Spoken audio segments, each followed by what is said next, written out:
జయతు జయతు దేవో దేవకీనందనోయం జయతు జయతు కృష్ణో వృష్ణివంశప్రదీపః జయతు జయతు మేఘశ్యామలః కోమలాంగో జయతు జయతు పృథ్వీః భరనాశో ముకుందః. హరి ఓం. పరమేశ్వర స్వరూపమైన సభకి నమస్కారం. రుక్మిణీ కళ్యాణ ఘట్టంలో అత్యంత ప్రాముఖ్యతని సంతరించుకున్నటువంటి రుక్మిణీదేవి చేత కృష్ణ పరమాత్మకు వ్రాయబడిన లేఖలోని పద్యాలు కన్యలందరికీ కూడా ఇక్కడ వాటిని బహూకరించి అందులో పద్యాలు కృష్ణ పరమాత్మ దగ్గర అనగా పూజా మందిరమునందు విజ్ఞాపన చేస్తే వారికి యోగ్యులైనటువంటి భర్తలు కలుగుతారు అని చెప్పి శాస్త్ర ప్రమాణం. నేను రుక్మిణీ కళ్యాణం గురించి ఏదో ఈశ్వరానుగ్రహం చేత కొన్ని పుస్తకాలు చదివి ఉన్నాను. ఈ మాట రాయని పుస్తకం ఎక్కడైనా ఉంటుందేమో అని చూశాను నేను ప్రత్యేకంగా. ఏ మహాపురుషుడు కూడా ఈ వాక్యాన్ని విడిచిపెట్టలేదు. రుక్మిణీ కళ్యాణం చదివితే ఖచ్చితంగా యోగ్యుడైన వరుడు కన్యకి వచ్చి తీరుతాడు. ఈ ప్రమాణం రాసి పోతనామాచ్యుల వారు రుక్మిణీ కళ్యాణ ఘట్టాన్ని ప్రారంభం చేస్తూ, వినుము విదర్భదేశమున వీరుడు కుండిన భర్త భీష్మకుండనొక దొడ్డరాజు కలడు. ఆతనికి ఊరు పుత్రులు అగ్రజుండన ఎడు రుక్మిణాబరగు వారందరకన్ కడగొట్టు చెల్లెలై మనుజవరేణ్య పుట్టినొక మానిని రుక్మిణి నా ప్రసిద్ధయై అని ప్రారంభం చేశారు. వినుము విదర్భదేశమున వీరుడు కుండిన భర్త భీష్మకుండనొక దొడ్డరాజు కలడు. ఆ విదర్భదేశానికి సంబంధించినటువంటి భీష్మకుడు అనేటటువంటి ఒక దొడ్డరాజు ఒక ఆయన ఉన్నారు. ఆయనకి 5 కుమారులు. 5 కుమారులలోనూ పెద్దవాడు రుక్మి. మిగిలినటువంటి వాళ్ళ పేర్లన్నీ కూడా రుక్మ సంబంధంగానే ఉంటాయి. అన్ని 5 పేర్లు రుక్మముతోనే పెట్టుకున్నాడు ఆయన. అందులో ఉన్నటువంటి అంతరార్థమేమి అన్నది నేను మీకు తర్వాత విజ్ఞాపన చేస్తాను. వాళ్ళ పేర్లు కూడా చాలా చిత్రంగా ఉంటాయి. రుక్మి, రుక్మ బాహువు, రుక్మ కేశుడు, రుక్మ నేత్రుడు, రుక్మ రథుడు అనే 5 పేర్లు వాళ్ళవి. ఈ 5 అన్నదమ్ములకి కడగొట్టు అంటే చిట్ట చివర ఒక ఆడపిల్ల జన్మించింది. ఆ ఆడపిల్ల రుక్మిణీదేవి. రుక్మిణ ఆ 5 వినుము విదర్భదేశమున వీరుడు కుండిన భర్త భీష్మకుండనొక దొడ్డరాజు కలడు. ఆతనికి ఊరు పుత్రులు అగ్రజుండన ఎడు రుక్మిణాబరగు వారందరకన్ కడగొట్టు చెల్లెలై మనుజవరేణ్య పుట్టినొక మానిని రుక్మిణి నా ప్రసిద్ధయై. రుక్మిణి అన్న పేరుతో ఆ ఆడపిల్ల పెరిగి పెద్దదవుతోంది. మనకి ఈశ్వర సంబంధమైన విషయంలో ఒక చిత్రమైన రహస్యం ఒకటి ఉంటుంది. శ్రీరమ సీతగాగ నిజ సేవక బృందము వీరవైష్ణవాచార జనంబుగాగ విరజానది గౌతమిగాగ వికుంఠమున్నారయ భద్రశైల శిఖరాగ్రము కాగ వహించు చేతనోత్థారకుడైన విష్ణుడవు దశరథీ కరుణాపయోనిధి అంటారు గోపరాజు గారు. మనకి ఎప్పుడెప్పుడు భగవానుడు ఒక అవతారమును స్వీకరించి భూమండలం మీదకి వచ్చినా కూడా ఆయన్ని విడిచిపెట్టడానికి ఎట్టి పరిస్థితులలోనూ ఇష్టమును చూపించక ఆయన వెంట వచ్చేటటువంటిది ఆయన యొక్క శక్తి స్వరూపము. అసలు ఇంకా యథార్థంగా మాట్లాడాలంటే ఆవిడ వస్తే తప్ప పూర్ణత్వం ఉండదు. ఆవిడ వచ్చి పక్కన చేరితేనే అవతార ప్రయోజనం పూర్తవుతుంది. లేకపోతే శక్తి సహితుడు కాకపోతే దానికి ఒక పరిపూర్ణత్వం ఉండదు, ఉపాసన సిద్ధి ఉండదు. ఉపాసన చెయ్యాలి అంటే శక్తి సహితుడైనటువంటి పరమాత్మని మాత్రమే ఉపాసన చేస్తాం. ఒక్క రామచంద్రమూర్తిని ఉపాసన చెయ్యరు. సీతారాముల్ని ఉపాసన చేస్తారు, అలాగే పార్వతీ పరమేశ్వరుల్ని.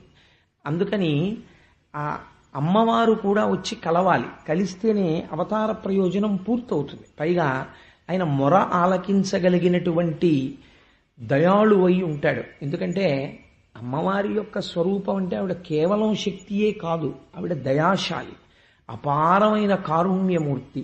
మీరు లక్ష్మీ కళ్యాణంలో విన్నారు, ఆవిడ ప్రత్యేకం తనంత తానుగా అడిగింది, స్వామి నీ గుండెలలో నాకు స్థానము కావాలి అని అడిగింది.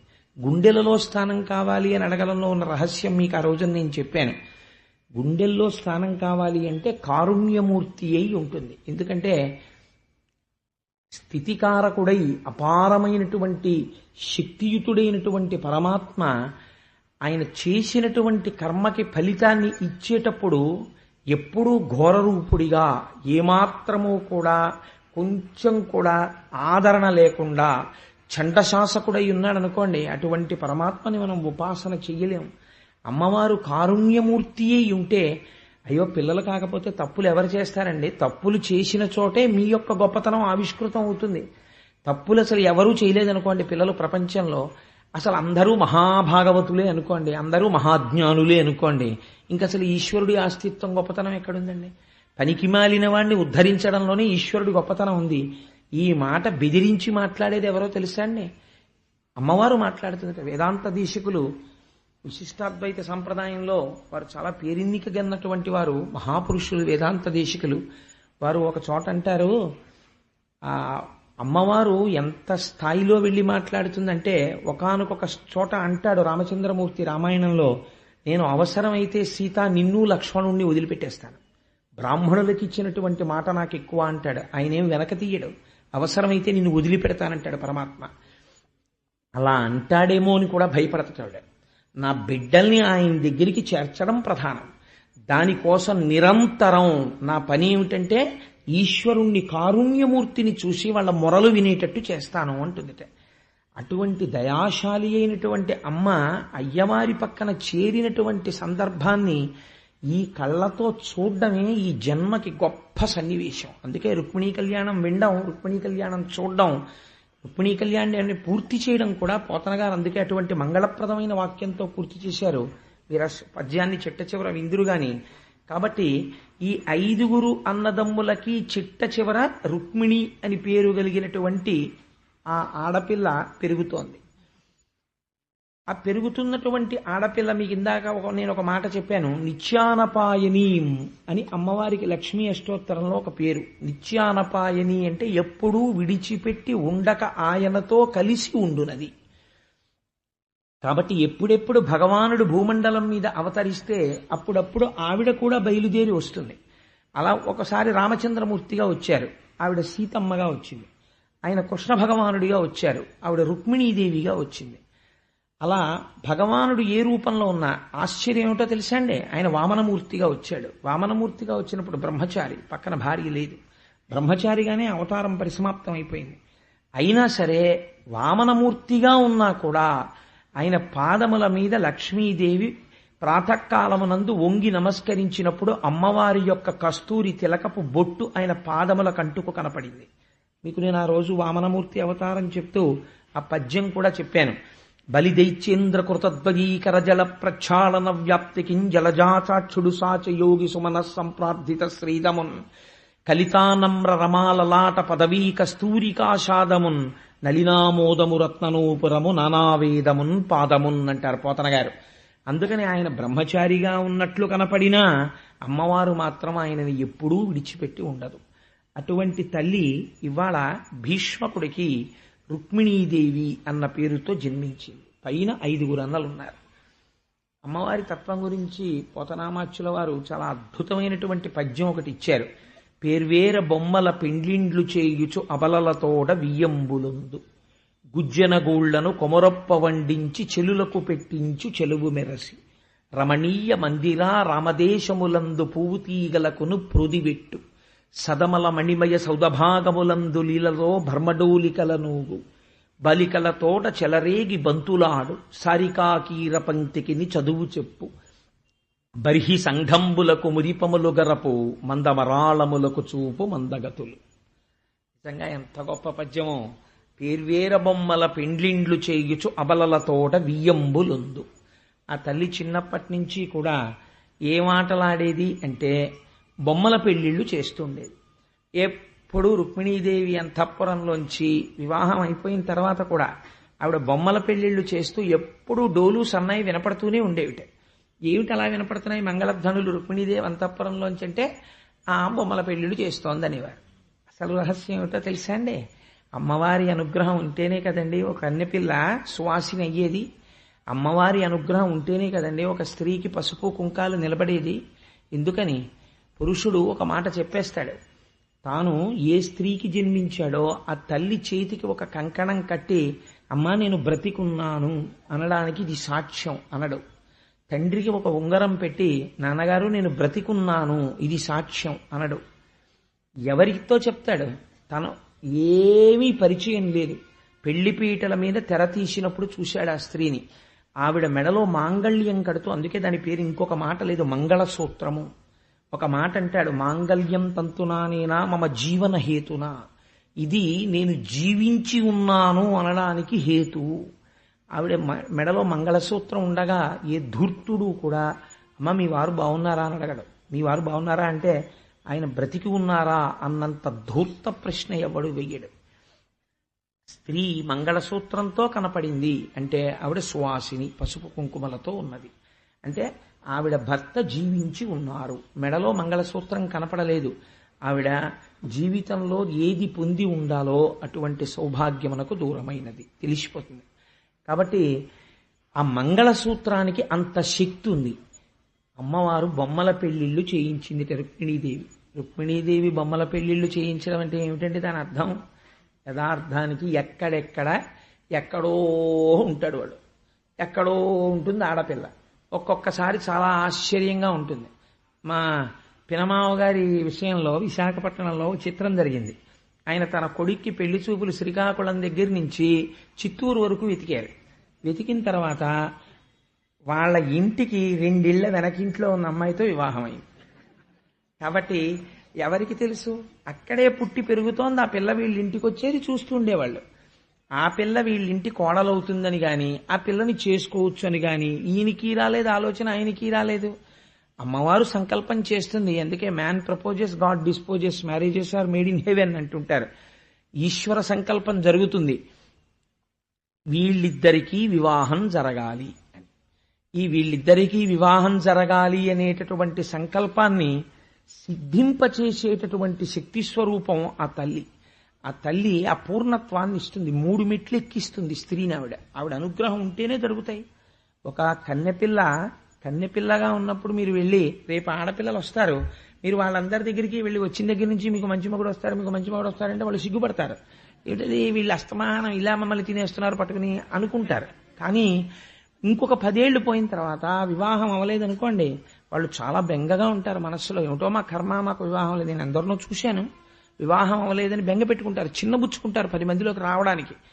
ఆల్ రైట్, వివాహం అయిందనుకోండి, కడుపు పండకపోతే మళ్ళీ బెంగ పెట్టుకుంటారు, అయ్యో నాకు సంతానం కలగలేదు అని బెంగ పెట్టుకుంటారు.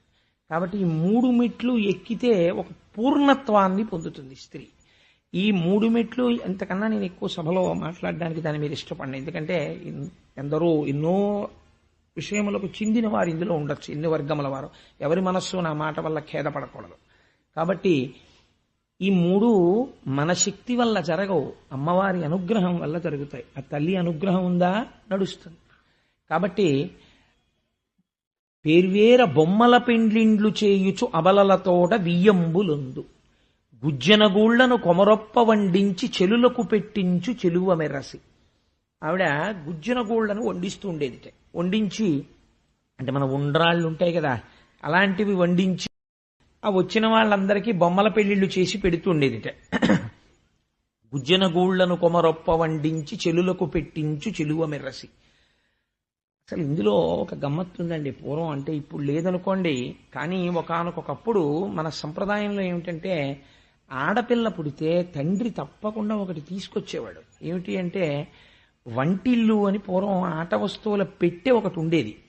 అందులో చిన్న మూకుడు, ఓ పొయ్యి, ఇంతంత పుల్లలు, ఇంతంత గరిట్లు, పాత్ర సామాను అన్నీ ఉండేవి. పిల్లలు కూడా ఏమడిగేవారంటే, నాన్నగారండి నాకు ఇంటి సామాను కొనిపెట్టరా అని అడిగేవారు. ఏ విజయవాడ కనకదుర్గమ్మ గుడికో వెడితే ఆడపిల్లకి ఇంటి సామాను కొనిస్తే వాళ్ళు ఏమాడుకునేవారంటే, 4 ఆడపిల్లలు కలిస్తే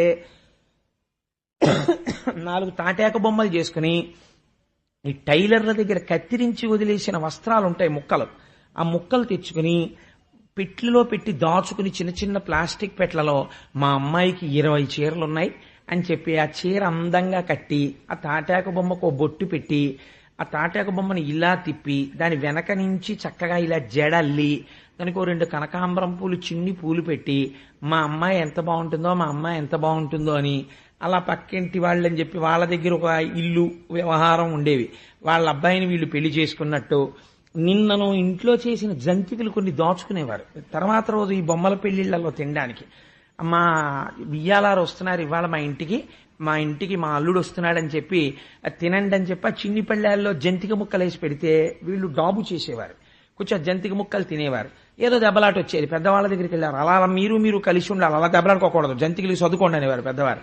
కాబట్టి చిన్నతనం నుంచే ఒక అందమైన కుటుంబ వ్యవస్థ, కుటుంబ జీవనం, ఆడపిల్ల అంటే ఇంటినంతటినీ చక్కగా సముదాయించగలిగిన శక్తి, ఒక ఓర్పు, ఒక మాటకి తొందరపడిపోయి తిరిగి 10 మాటలు అనకపోవడం, ఇలాంటి లక్షణాలు సంస్కృతిలో ప్రోధి చేసేవారు. కాబట్టి ఆటయందు కూడా అంత సంస్కారాన్ని నిక్షేపించేవారు.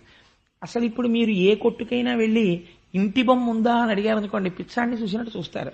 వీడు ఇంకా ఏ లోకంలో ఉన్నాడు, ఏ కాలంలో ఉన్నాడు, ఇంకా ఇళ్ల బొమ్మలును ఆ పొయ్యిల బొమ్మలు ఇవి ఎవరు ఆడుతున్నారు సార్ ఇంకాను అని అడుగుతారు.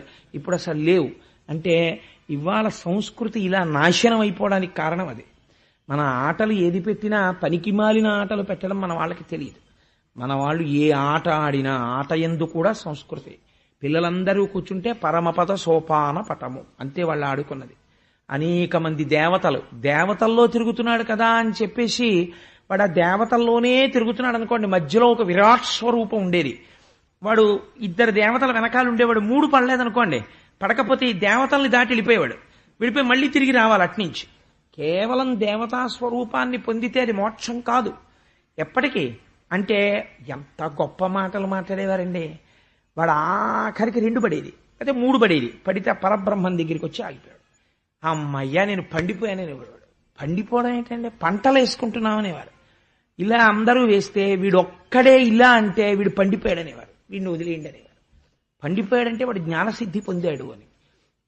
ఆటలో మాటలో సంస్కృతి, ఈశ్వరానుసంబంధము అంత చక్కగా కలిపి నడిపేవారు. ఈశ్వరుణ్ణి పక్కన పెట్టి ఆట కూడా ఉండేది కాదు. ఇవాళ ఏదైనా చెయ్యొచ్చు, ఈశ్వర సంబంధం మాత్రం ఉండదు. ఇలా చూపించిన సంబంధాలే ఉంటాయి. ఇంత వెర్రి సంస్కృతి పెరిగిపోయింది కాబట్టే దేశం ఇలా నశించిపోయింది.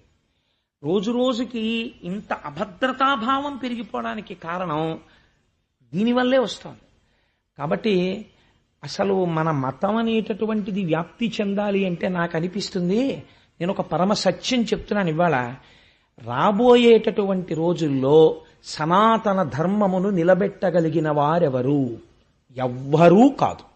మేము ఎంతంత గొప్పగా మత ప్రచారానికే ఉన్నామని చెప్పుకున్నవాడు కూడా అది చెయ్యలేడు. మరి ఎవరు చేయగలరు? ఆడవాళ్ళొక్కరే చెయ్యగలరు. ఎందుకు చేయగలరు?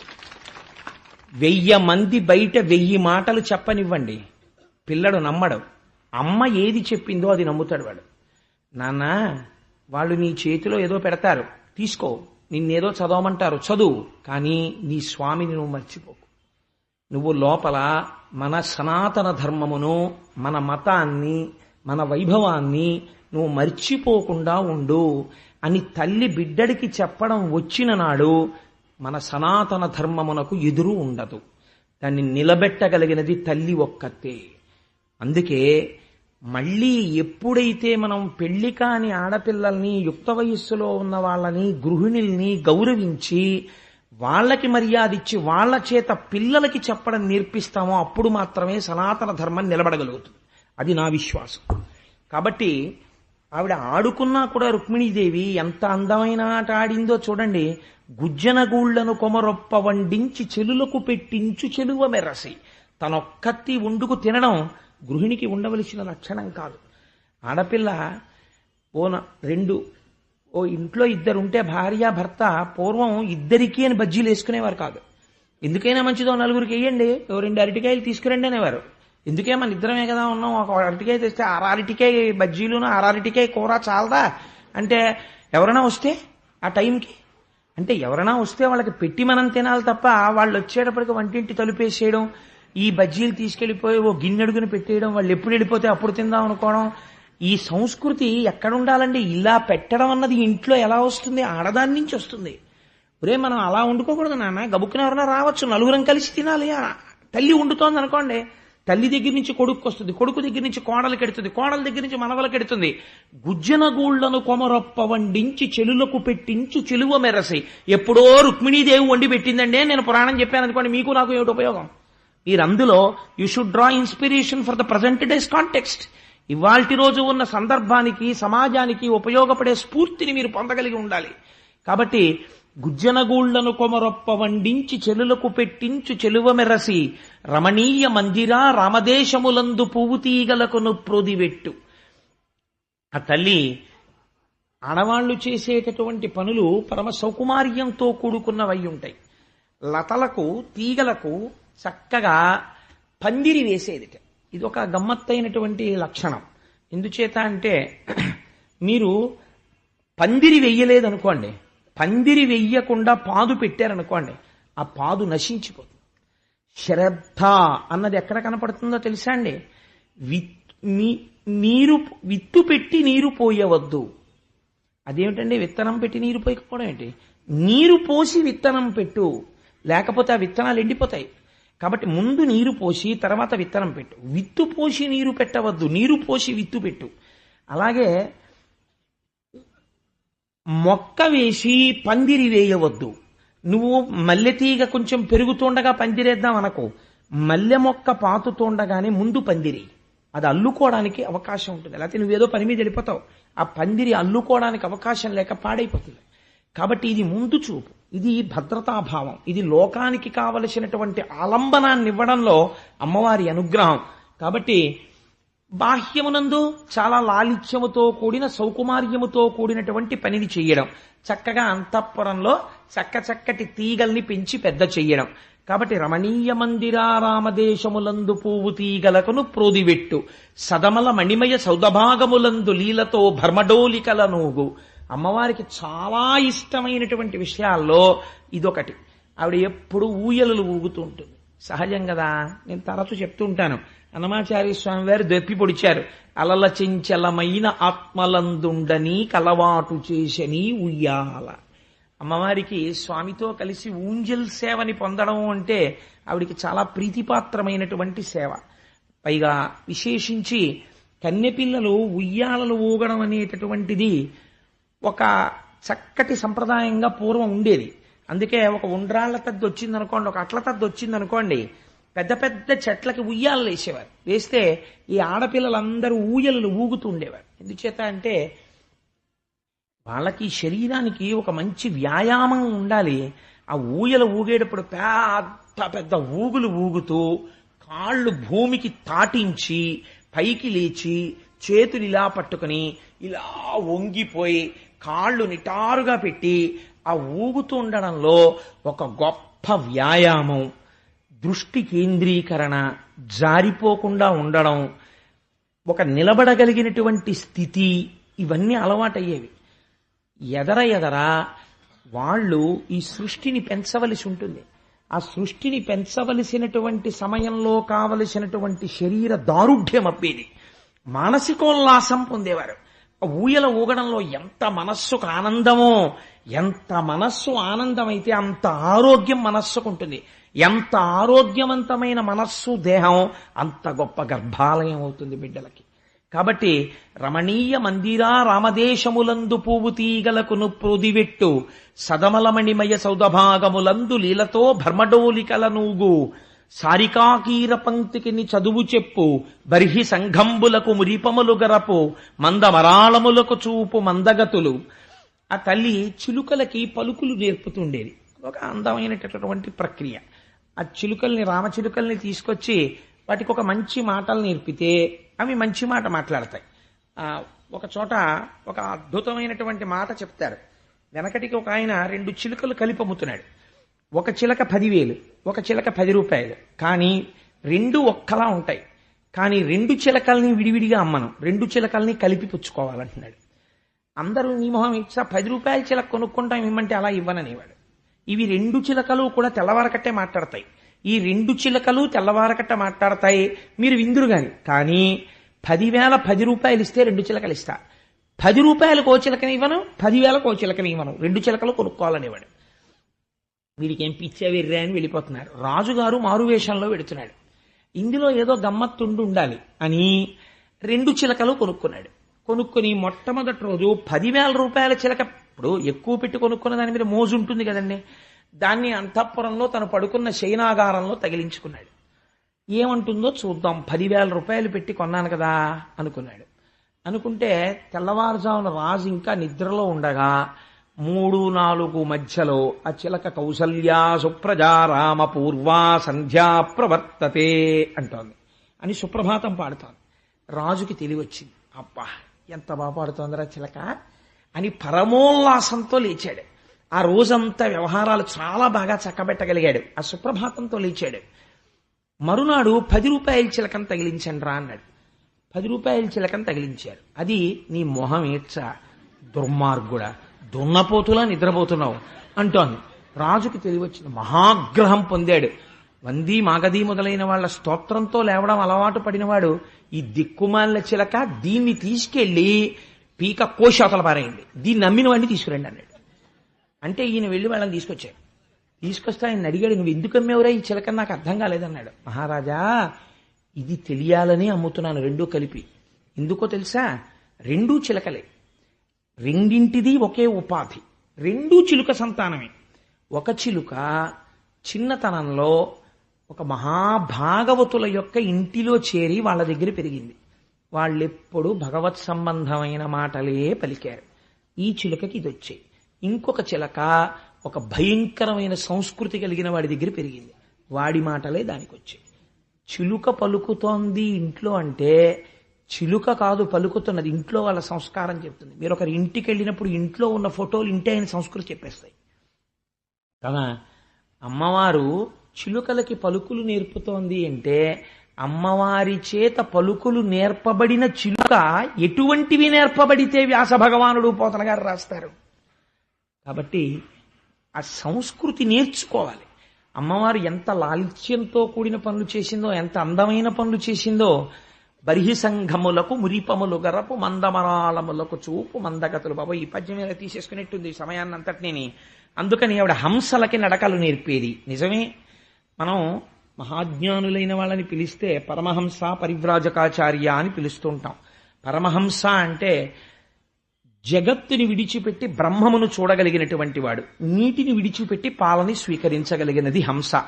వాళ్ళు తమ ఊపిరిలో నిరంతరము అమ్మవారి పాదములకు ఉండేటటువంటి మంజీరముల సవ్వడిని వింటూ ఉంటారు. కాబట్టి అమ్మవారి నడకలు హంసలకు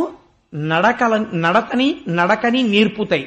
అందుకని ఆ అమ్మవారి నడక హంసలకి నడక నేర్పింది అని, అటువంటి నడక కలిగినటువంటి తల్లి అని ఆ రుక్మిణీదేవి యొక్క సౌశీల్యాన్ని వర్ణన చేశారు.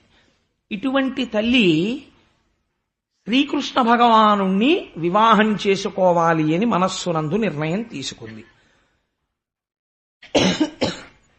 ఇటువంటి నిర్ణయం ఒక కన్య ఎందుకు తీసుకోవలసి వచ్చింది?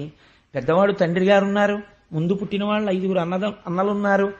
ఇంతమంది లోకంలో ఉండగా ఒక్క కృష్ణుడి మీదకే మనసు ఎందుకు వెళ్ళింది ఆవిడికి అంటే, పోతన గారు వెంటనే ఒక మాట చెప్పారు. భీష్మకుడి ఇంటికి, తండ్రి గారింటికి ఎప్పుడూ భాగవతులు వస్తుండేవారు, భగవద్భక్తులు వచ్చేవారు. ఆ వచ్చిన భక్తుల్ని ఆదరణ చేస్తుండేవాడు భీష్మకుడు. వాళ్ళందరితో మాట్లాడేవాడు. ఇంటికి వచ్చిన వాళ్ళందరూ ఏది మాట్లాడతారు? భాగవతులైన వాళ్ళు దేని గురించి మాట్లాడతారండి? ఏ సినిమా రిలీజ్ అయింది, ఏది 365 రోజులు ఆడింది, ఎన్ని సెంటర్లలో ఆడింది, వాళ్ళకెందుకు? వాళ్ళకి అది ఆ సంబంధం ఉండదు, వాళ్ళది మాట్లాడరు. వాళ్ళు ఏం మాట్లాడతారు? వాళ్ళు ఎప్పుడూ భగవత్ సంబంధం మాట్లాడతారు. కాబట్టి ఏమయ్యా, ఈ లోకంలో ఈ కాలములో మన మాంసనేత్రముతో చూడదగిన వాడై పరమాత్మ ఆవిర్భవించాడు. కృష్ణ పరమాత్మగా దినదిన ప్రవర్ధమానం అయ్యాడు. కంస సంహారం చేశాడు, ద్వారకానగర నిర్మాణం చేశాడు, తనని నమ్ముకున్న వారందరినీ రక్షించాడు అని కృష్ణుడి యొక్క కథలు వాళ్ళు చెప్తున్నారు. భీష్మకుడు వింటున్నాడు. పిల్ల మనస్సు ఎవరి యందు చేరింది? కృష్ణుడి యందు చేరింది. అది నువ్వు రుక్మిణీ కళ్యాణం కథగా వింటే నీకు వచ్చే ప్రయోజనం తక్కువ. నీ ఇల్లు ఎలా ఉండాలో నువ్వు చూసుకోవాలి. నీ ఇంటికి వచ్చేవాళ్ళు ఎవరై ఉండాలి? నీ ఇంటికి వచ్చేవాడు 15 నిమిషాలు మాట్లాడితే కనీసంలో కనీసం ఒక 5 నిమిషాలు భగవత్ సంబంధమో, పిల్లలు విన్నా పనికొచ్చే మాటలో మాట్లాడేవాడై ఉండాలి. అంతేకాని ఇంటికి వచ్చేటటువంటి వాడల్లా లౌకికమైన విషయాలు, పనికిరాని విషయాలు, వాడి మీద గోల వీడి మీద గోల తప్ప అసలు పనికొచ్చేవి మాట్లాడడం ఇంట్లో అలవాటు లేదనుకోండి, అదే సంస్కృతి పిల్లలకు వస్తుంది. రేపు పొద్దున వాళ్ళకి ఎవడైనా భగవంతుడి గురించి మాట్లాడేవాడు వచ్చాడనుకోండి ఇంటికి, వాళ్ళకి అది పెద్ద అప్ప ఏమిటంటే బాబు తినేస్తున్నాడు బుర్ర, ఈయనెవరు తొందరగా వెళ్ళిపోతే బాగుండు, టీవీ పెట్టుకుందాం అంటారు వాళ్ళు. ఏమైపోతుంది? ఆ సంస్కృతి లేదు. అదే ఒక ఇంట్లో పిల్ల ఉందనుకోండి, ఆ ఇంటి ఆయనకి చంద్రశేఖర పరమాచార్య స్వామి వారంటే ప్రాణం. ఆయన తెల్లవారు లేచి రాత్రి వరకు 50 మాటలు పరమాచార్య స్వామి వారిని చంద్రశేఖర్లు చంద్రశేఖర్లు చంద్రశేఖర్లు అస్తమానం తలుచుకుంటాడు. ఆ పిల్ల ఎక్కడో కాలేజీకి వెళ్ళింది, ఎవడో ఒక ధూర్తుడు చంద్రశేఖర పరమాచార్య స్వామి గురించి చిన్న మాట తక్కువ చేసి మాట్లాడాడు. ముఖం ఎర్ర పడిపోయి, నీకేం తెలుసు చంద్రశేఖర పరమాచార్య స్వామి గురించి అని ఈ అమ్మాయి కలియబడి మాట్లాడేస్తుంది. అక్కడ ఉన్న వాళ్ళు ముక్కును వేలేసుకుంటారు, ఈ పిల్లకి చంద్రశేఖర్ల గురించి ఇన్ని విషయాలు ఎలా తెలుసు, ఎక్కడి నుంచి వచ్చింది సంస్కృతి? ఇంటి మాటలు గొప్ప సంస్కృతిని నేర్పుతాయి. మీరు కొన్ని ఇళ్లలో చూడండి, చిన్న చిన్న పిల్లలు ఉంటారు. ఆ చిన్న పిల్లలు చక్కగా ఊపిరి కూడా ఇంకా ఎక్కువ తీయలేరు వాళ్ళు. ఓం జాతవేదశేషు నవామ సోమమరాతి యతో నిదహాతి వేద అనలేడు వాడు. ఓం జాతవేదశేషు నవామమరాతి తో నిదహాత్ వేద అని 5 మాటలు ఊపిరి తీసి చెప్తాడు. ఎలా వచ్చింది వాడికి అది అంటే, తండ్రి రోజు పూజామందిరంలో పరవశించి చదువుతాడు. అది వాడి చెవిన పడి పడి పడి పడి చిన్నతనంలో వాడికి వచ్చేసింది. మీరు ఒక్కొక్క ఇంట్లో చూడండి, ఏమీ తెలియని పిల్లలు, వాళ్ళకి ఇంకా ఉపనయనం అవ్వదు. వాడు తాత తాత నేను చేస్తానే అని వాడు పాత్ర తెచ్చుకుని ఆచమనం చేయడం, ఇలా విభూతి ఎట్టుకోవడం, ఓ ఇంత బొట్టెట్టుకోవడం చిన్న చిన్న పిల్లలకు అలవాటు అవుతుంది. ఎక్కడి నుంచి వచ్చిందండి ఆ సంప్రదాయం? ఇంటి ఆయనకి అలవాటు. తాతగారి ఒళ్ళో కూర్చుంటే పిల్లాడు ఆడుకుంటూ వచ్చి ఆ తాతగారు పొద్దున్న లేవగానే సంధ్యావందనం చేసుకుంటూ ఉంటాడు. వాడు పరిగెత్తుకొచ్చి తాతగారి ఒళ్ళో కూర్చుంటే వాడు రోజు చూసేది ఏమిటంటే తాతగారు ఆచమనం చేయడం, అర్ఘ్యం ఇవ్వడం, తాతగారి విభూతి ఎట్టుకోవడం, బొట్టెట్టుకోవడం. వాడు తాతగారి దగ్గర కూర్చొని తాతగారండి ఏంటండి ఇదంతా అంటాడు. విభూతి నాన్న అంటాడు. తాతగారండి ఇది ఏంటి అంటాడు. బొట్టు నాన్న పెట్టుకోవాలి అంటాడు. తాతగారు చెప్పగా వాడి మనస్సుకి ఎక్కుతుంది. అమ్మని అడుగుతాడు, అమ్మ తాతగారు ఏంటమ్మా పెట్టుకుంటారు, తాతగారులా నువ్వు పెట్టుకోవాలి నాన్న అంటుంది. తాత పిచ్చాడు, నువ్వు పెట్టుకోకదు అనుకోండి, తల్లి పెట్టుకోడు వాడు. నేను అందుకుంటున్నాను తల్లి ఎంత శక్తివంతురాలో. కాబట్టి తల్లి కూడా అవును నాన్న నువ్వు తాతగారులా పెట్టుకోవాలి, నాన్నగారులా పెట్టుకోవాలని అనుకోండి, వాడు ఎంతటి వాడిని ఎదిరిస్తాడు. నోరుము నీకేం తెలుసు విభూతి గురించి, నీకేం తెలుసు బొట్టు గురించి, పెట్టుకుంటాం మేము అంతే అంటాడు. కాబట్టి వాడు చక్కగా విభూతి పెట్టుకుని బొట్టు పెట్టుకుని తిరుగుతాడు. ఈ సంప్రదాయం ఎక్కడి నుంచి వస్తుంది? ఇంట్లో వచ్చేటటువంటి మనుష్యులను బట్టి వస్తుంది. నీ ఇంటికి వచ్చి నీ ఇంట్లో ఎప్పుడు టీపాయి మీద ఉండేటటువంటి యాస్ట్రే నిండిపోయి గంటకోసారి దులపాల్చిన గొప్ప ఇల్లు అనుకోని ఇది నీ ఇంట్లో కొడుకు ఎవరు నేర్పక్కర్లేదు, వాడు తెచ్చుకుంటాడు పెట్లు. ఈ ఇంటి యాస్ట్రే నిండడం అలవాటైన ఇల్లు తప్ప ఆ ఇంటి ఒక్క కబ్బోర్డ్లో రామాయణం కనపడదు, భాగవతం కనపడదు, భగవద్గీత కనపడదు. పేక ముక్కల డబ్బాలు, నిండిపోయిన యాస్ట్రీలు, ఎర్రబడిపోయిన కళ్ళతో నిద్రలేచే యజమాని, చొక్కా కూడా వేసుకోకుండా ఓ నిక్కర్ వేసుకుని ఎంతసేపు 60 ఏళ్ళు వచ్చిన నిక్కర్ల సాంప్రదాయం సిగ్గు లేకుండా ఓ నిక్కరోట్ వేసుకుని కాలు మీద కాలేసుకుని 9 వరకు పేపర్ చదివి చూస్తున్నారని సిగ్గు కూడా లేకుండా బాల్కనీలో నిలబడి వీధుల్లో వెళ్లే వాళ్ళందరూ చూస్తుంటే మొహం కడుక్కోవడం. అప్పుడు వీడు బాత్రూంలో 2 నిమిషాల స్నానం, గబగబా బట్టలు వేసుకోవడం, టిఫిన్ తినేయడం, అన్ని 1 నిమిషం. ఒంటికి మాత్రం 70 స్నోలు, 80 ఫెయిర్ అండ్ లవ్లీలు. ఎవరిని ఉద్ధరించడానికి? ఇక్కడ ఏది శౌచం, నువ్వు ఎవరిని ఉద్ధరిస్తావు? ఏది సంప్రదాయం, ఏది సంస్కారం? ఎవడి కోసమో చెప్పట్లా, నిన్ను బాగుపడ్డానికి చెప్పమంటోంది శాస్త్రం. కాబట్టి నీ ఇంటికి వచ్చే వాళ్ళని బట్టి నీ పిల్లల పెరుగుదల ఉంటుంది. కాబట్టి ఒకనాడు నువ్వు కూడా యాస్ట్రీలోకి విసిరివేయబడతావు కొడుకు చేత. ఎందుకంటే ఈ సంస్కారం పిల్లాడికి అలవాటు అయిపోతుంది. ఇంటికి వచ్చేవాళ్ళు అలాంటి వాళ్ళు రావాలంటే నువ్వు అలాంటి వాడివైతే అలాంటి వాళ్ళు వస్తారు, లేకపోతే ఎందుకు వస్తారు వాళ్ళు? నువ్వేమో పనికిమాలిని తిరుగుడంతా తిరుగుతుంటే నీ ఇంటికి భాగవతులు వస్తారా? వాళ్ళ కర్మ వాళ్ళకి ఏం పట్టిందని వస్తారు వాళ్ళు రారు. వాడు విష్ణు సహస్రం చేసుకుంటూ ఇంట్లో కూర్చుంటాడు. వాడికి ఏం కర్మని వస్తాడు? ఊరక రారు మహాత్ములు వా రథముల ఇంట్ల కడకు వచ్చుటలెల్లం కారణము మంగళములకు మీరొచ్చుట శుభము మాకు నిజము మహాత్మా అన్నాడు నందుడు గర్గుడు వస్తే. నేను ఆ ఆఖ్యానం పక్కన పెట్టేశాను టైం లేక నామకరణం చేసినప్పుడు. కాబట్టి నీ ఇంటికి వచ్చే వాళ్ళని బట్టి నీ ఇంటి సంప్రదాయం అలవాటు పడుతుంది, నీ ఇంటి సంస్కారం అలవాటు పడుతుంది. నీ ఇంట్లో పిల్లకి రుక్మిణీ కళ్యాణం పద్యాలు వచ్చా అని పెళ్లి చూపులకి వెళ్ళినప్పుడు పాట పాడడం వచ్చా, వంట చేయడం వచ్చినా, ఈ దిక్కుమాలిన గోలంతా ఎందుకంటే రుక్మిణీ కళ్యాణంలో పద్యం వచ్చమ్మా నీకు పద్యం అని అడిగారు అనుకోండి. రుక్మిణీదేవి అంటే ఎవరంకుల్ ఈ మధ్య కొత్త యాక్ట్రెస్ అని అడిగింది అనుకోండి.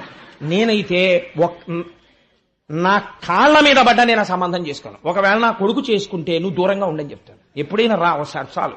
అలా నేనే సంబంధాలు వదిలేస్తానన్నాం. ఎప్పుడైనా రండి చాలు గెస్ట్ యాక్టర్గా, మీరు నాతో కలిసి లేదా నా కోడలను అలా మార్చాక రా నా ఇంటికి. తప్ప రుక్మిణీదేవి కొత్త యాక్టర్ ఏమో అన్న కోడలతో నేను చదువుకోలేను, కష్టం అని చెప్తాను. కాబట్టి రుక్మిణీ కళ్యాణంలో పద్యం రాని కోడలు ఏమిటండి? అదో నాన్ సెన్స్, అది బరువు దేశానికి. రుక్మిణీ కళ్యాణంలో పద్యం రావక్కర్రా ఆడపిల్లకి? నమ్మితి నామనంబున సనాతనులైన ఉమామహేశులను రాదు. పెద్ద కోడలుగా వచ్చి నీ ఇంటినే ఉద్ధరిస్తుంది. అది కట్నం తీసుకొచ్చింది, కాలు పెట్టినతోనే కాంతుని మెడవిర్చి నిండు సంసారంబు రెండు చేసి తన మగడెంత ఆర్జనపరుడైన పొరుగు పుల్లమ్మ కాపురము మిచ్చి ప్రాణేశుడొకటి సల్పగ తానొకటి సల్పి ఇది ఏమనంగ కస్సుమను చులేచి విభుడందులకు నేని విసిగి ఒక్కటియన పెళ్ళున 10,000 గుప్పి పట్టజాలక పెనిమిటి ఇట్టెయన్న బావికిని ఏటికిని వడి పరుగులెట్టెడి కాంతతోడి కాపురము కంటే వేరే నరకంబు కలదే అంటాడు. ఈ సంస్కృతి విచ్ఛిన్నం కావాలి, సంస్కృతి పెరగాలి. అది ఆడపిల్ల తప్పని నేను చెప్పట్లేదు. నీ ఇంటికి నువ్వు ఎప్పుడైనా భాగవతులు రాణిస్తే కదా, ఓ రుక్మిణీ కళ్యాణం అవుతోందంటే నీ పిల్లని తీసుకెడితే కదా, ఇచ్చిన రుక్మిణీ కళ్యాణం పద్యాలు నేర్చుకోవే నువ్వు చెప్తే కదా. ఆ పిల్లకి చదవడం రాకపోతే నువ్వు కూర్చునున్నావు, ఓ గంట నువ్వు ప్రాక్టీస్ చేసి నేర్పితే కదా. వాకాటి పాండురంగారావు చెప్పినట్టు నువ్వే జాతికి పెద్ద బరువు, నీ పిల్లలకి సంస్కృతి నేర్పాలని నీకు లేదు, ఎలా వృద్ధిలోకి వస్తారు? ఎంత గొప్పగా ఆవిష్కరించారో చూడండి. పోతన గారికి లాలిత్యంగా మాట్లాడడం వచ్చు, నాకు కఠినంగా మాట్లాడడం వచ్చు. కాబట్టి పోతన గారైతే లలితంగా మాట్లాడారు. ఇంటికి వచ్చినటువంటి భాగవతుల మాటల వలన కృష్ణ పరమాత్మ యందు హృదయము కుదురుకొనినది. ఆయననే వివాహం చేసుకోవాలని మహాతల్లి రుక్మిణీదేవి మనస్సు యందు నిర్ణయించుకున్నది. అలా నిర్ణయించుకోవచ్చా కన్య అంటే, ఇప్పుడిప్పుడు లోకంలో వస్తున్నటువంటి మాట మీరు అప్పటి సంప్రదాయానికి వాడితే నేను ఒప్పుకోను. నేను ఒక రోజున చెప్పాను, ఈ రోజు ప్రేమిస్తున్నామన్న మాట తప్పు మాట. ప్రేమిస్తున్నాం కాదు, కామిస్తున్నాం అనాలి. మభ్యపుచ్చడానికి ప్రేమిస్తున్నాం అంటున్నారు. ప్రేమ లేదది, అది కామము, అది కేవలము కామము.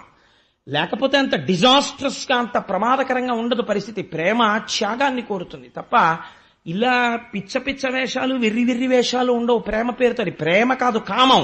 కానీ మేము కామించుకుంటున్నామని చెప్పడానికి సిగ్గుపడి వాడు ఒక తప్పు మాట అక్కడ తీసుకొచ్చి పెట్టాడు. నిప్పు చేత్తో పట్టుకుని నీరు పట్టుకున్నాను అంటే ఎంత అబద్ధమో, నేను ప్రేమిస్తున్నాను అని చెప్పడం, కామిస్తూ ఉండడం అంత అబద్ధం. వాడు కామిస్తున్నాడు, ప్రేమిస్తున్నానని చెప్తున్నాడు. అది శాస్త్రమునందు నేనైతే అంగీకరించను. అది దోషభూయిష్టమైనటువంటి మాట. ఒక చోట వాడవలసిన మాట ఇంకో చోట వాడి సమాజాన్ని భ్రష్టు పట్టించారంతే. కాబట్టి ధీరా కులవతి కన్య.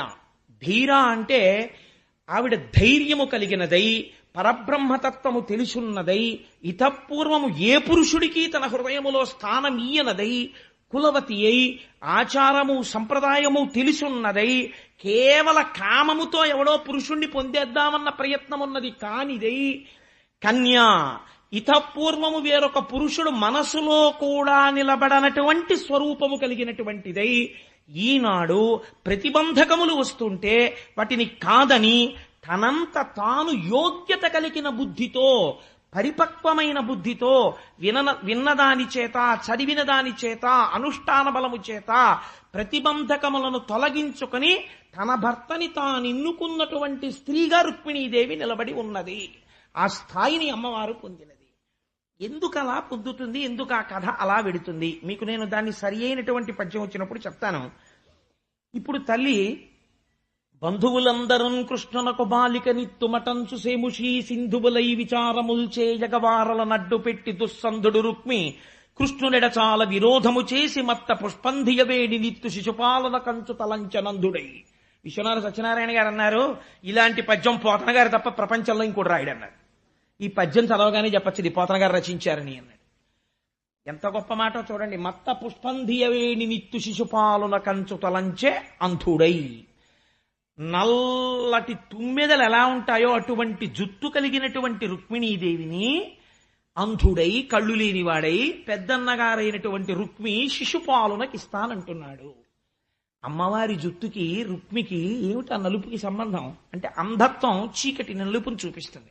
అమ్మవారి జుట్టు నల్లగా ఉంటుంది. అమ్మవారి జుట్టుకి ఒక లక్షణం ఉంది, అమ్మవారి జుట్టు నలుపు. కానీ నల్లని అమ్మవారి కబరీబంధాన్ని మీరు ధ్యానం చేశారనుకోండి, వచ్చే ఫలితం ఏమిటో తెలుసా అండి? ధునోతుద్ధాంతం నస్తులిత దళితేంది వరవనం అన్నారు. శంకర భగవత్పాదులు సౌందర్యలహరిలో మొదట అభయం ఇస్తూ మాట్లాడారు. ధునోతుద్ధాంతం, ఎగిరిపోతోంది నీ అజ్ఞానం అన్నారు. అదేమిటి, నల్లగా ఉన్నటువంటి కేశపాశాన్ని ధ్యానం చేస్తే ఉన్న అజ్ఞానం ఎలా పోతుంది అంటే, ధ్యానం చేసి చూడు నీకు తెలుస్తుంది, అది నోటితో చెప్పేది కాదు. అందుచేత ఇన్ని రోజులు కలిసి తోబుట్టువై రోజు చూస్తున్నా, రుక్మిణీదేవి కేశపాశమును గమనిస్తున్నా, అమ్మవారి యొక్క స్వరూపమును, ఆవిడ భక్తిని, ఆవిడకున్న ధీరత్వాన్ని, ఆవిడ మనస్సు ఎవరి యందుందో తెలుసుకోలేని మూఢుడు, అజ్ఞానము చేత కళ్ళు మూసుకుపోయినవాడు కాదు అంధుడు రుక్మి. అందుచేత శిశుపాలునకిస్తానన్నాడు. శిశుపాలుడెవరు? చేదిరాజు. చేదిరాజు అంటే చైజ్యుడు. అమ్మవారు వాణ్ణి పేరు కూడా పెట్టి పిలవదు, చైజ్యుడు అధమాధముండు అంటుంది ఆవిడ. కాబట్టి ఇప్పుడు ఆ శిశుపాలుడికిచ్చి వివాహం చేస్తానని రుక్మి నిర్ణయం చేశాడు. ఆ శిశుపాలుడు రుక్మిణీదేవిని పెళ్లి చేసుకోవడం కోసమని తరలి కన్యాదాత గారి ఇంటికి కూడా వచ్చేశాడు. ఆ రోజుల్లో కొద్దిగా కొన్నాళ్లు సమయం పట్టేది, ఎందుకంటే ఏదో 10 రోజుల పెళ్లిళ్ళు 12 రోజుల పెళ్లిళ్ళు ఇలా చేస్తుండేవారు. ఇంకా అమ్మవారిని పెళ్లి కూతుర్ని చెయ్యాలి. ఆ శిశుపాలుడు తాను పెళ్లి కొడుకు అయిపోతున్నానని మహాసంతోషంగా ఉన్నాడు. వాడితో వచ్చిన వాళ్ళెవరు? జరాసంధుడు మొదలైన వాళ్ళందరూ వచ్చారు. అంటే వాడు ఎంత గొప్పవాడో మీరు ఆలోచించవచ్చు. Tell me your friends, I will tell you what you are. నీ స్నేహితులు ఎవరో నాకు చెప్పు, నువ్వెవరో నేను చెప్పేస్తాను అంటారు.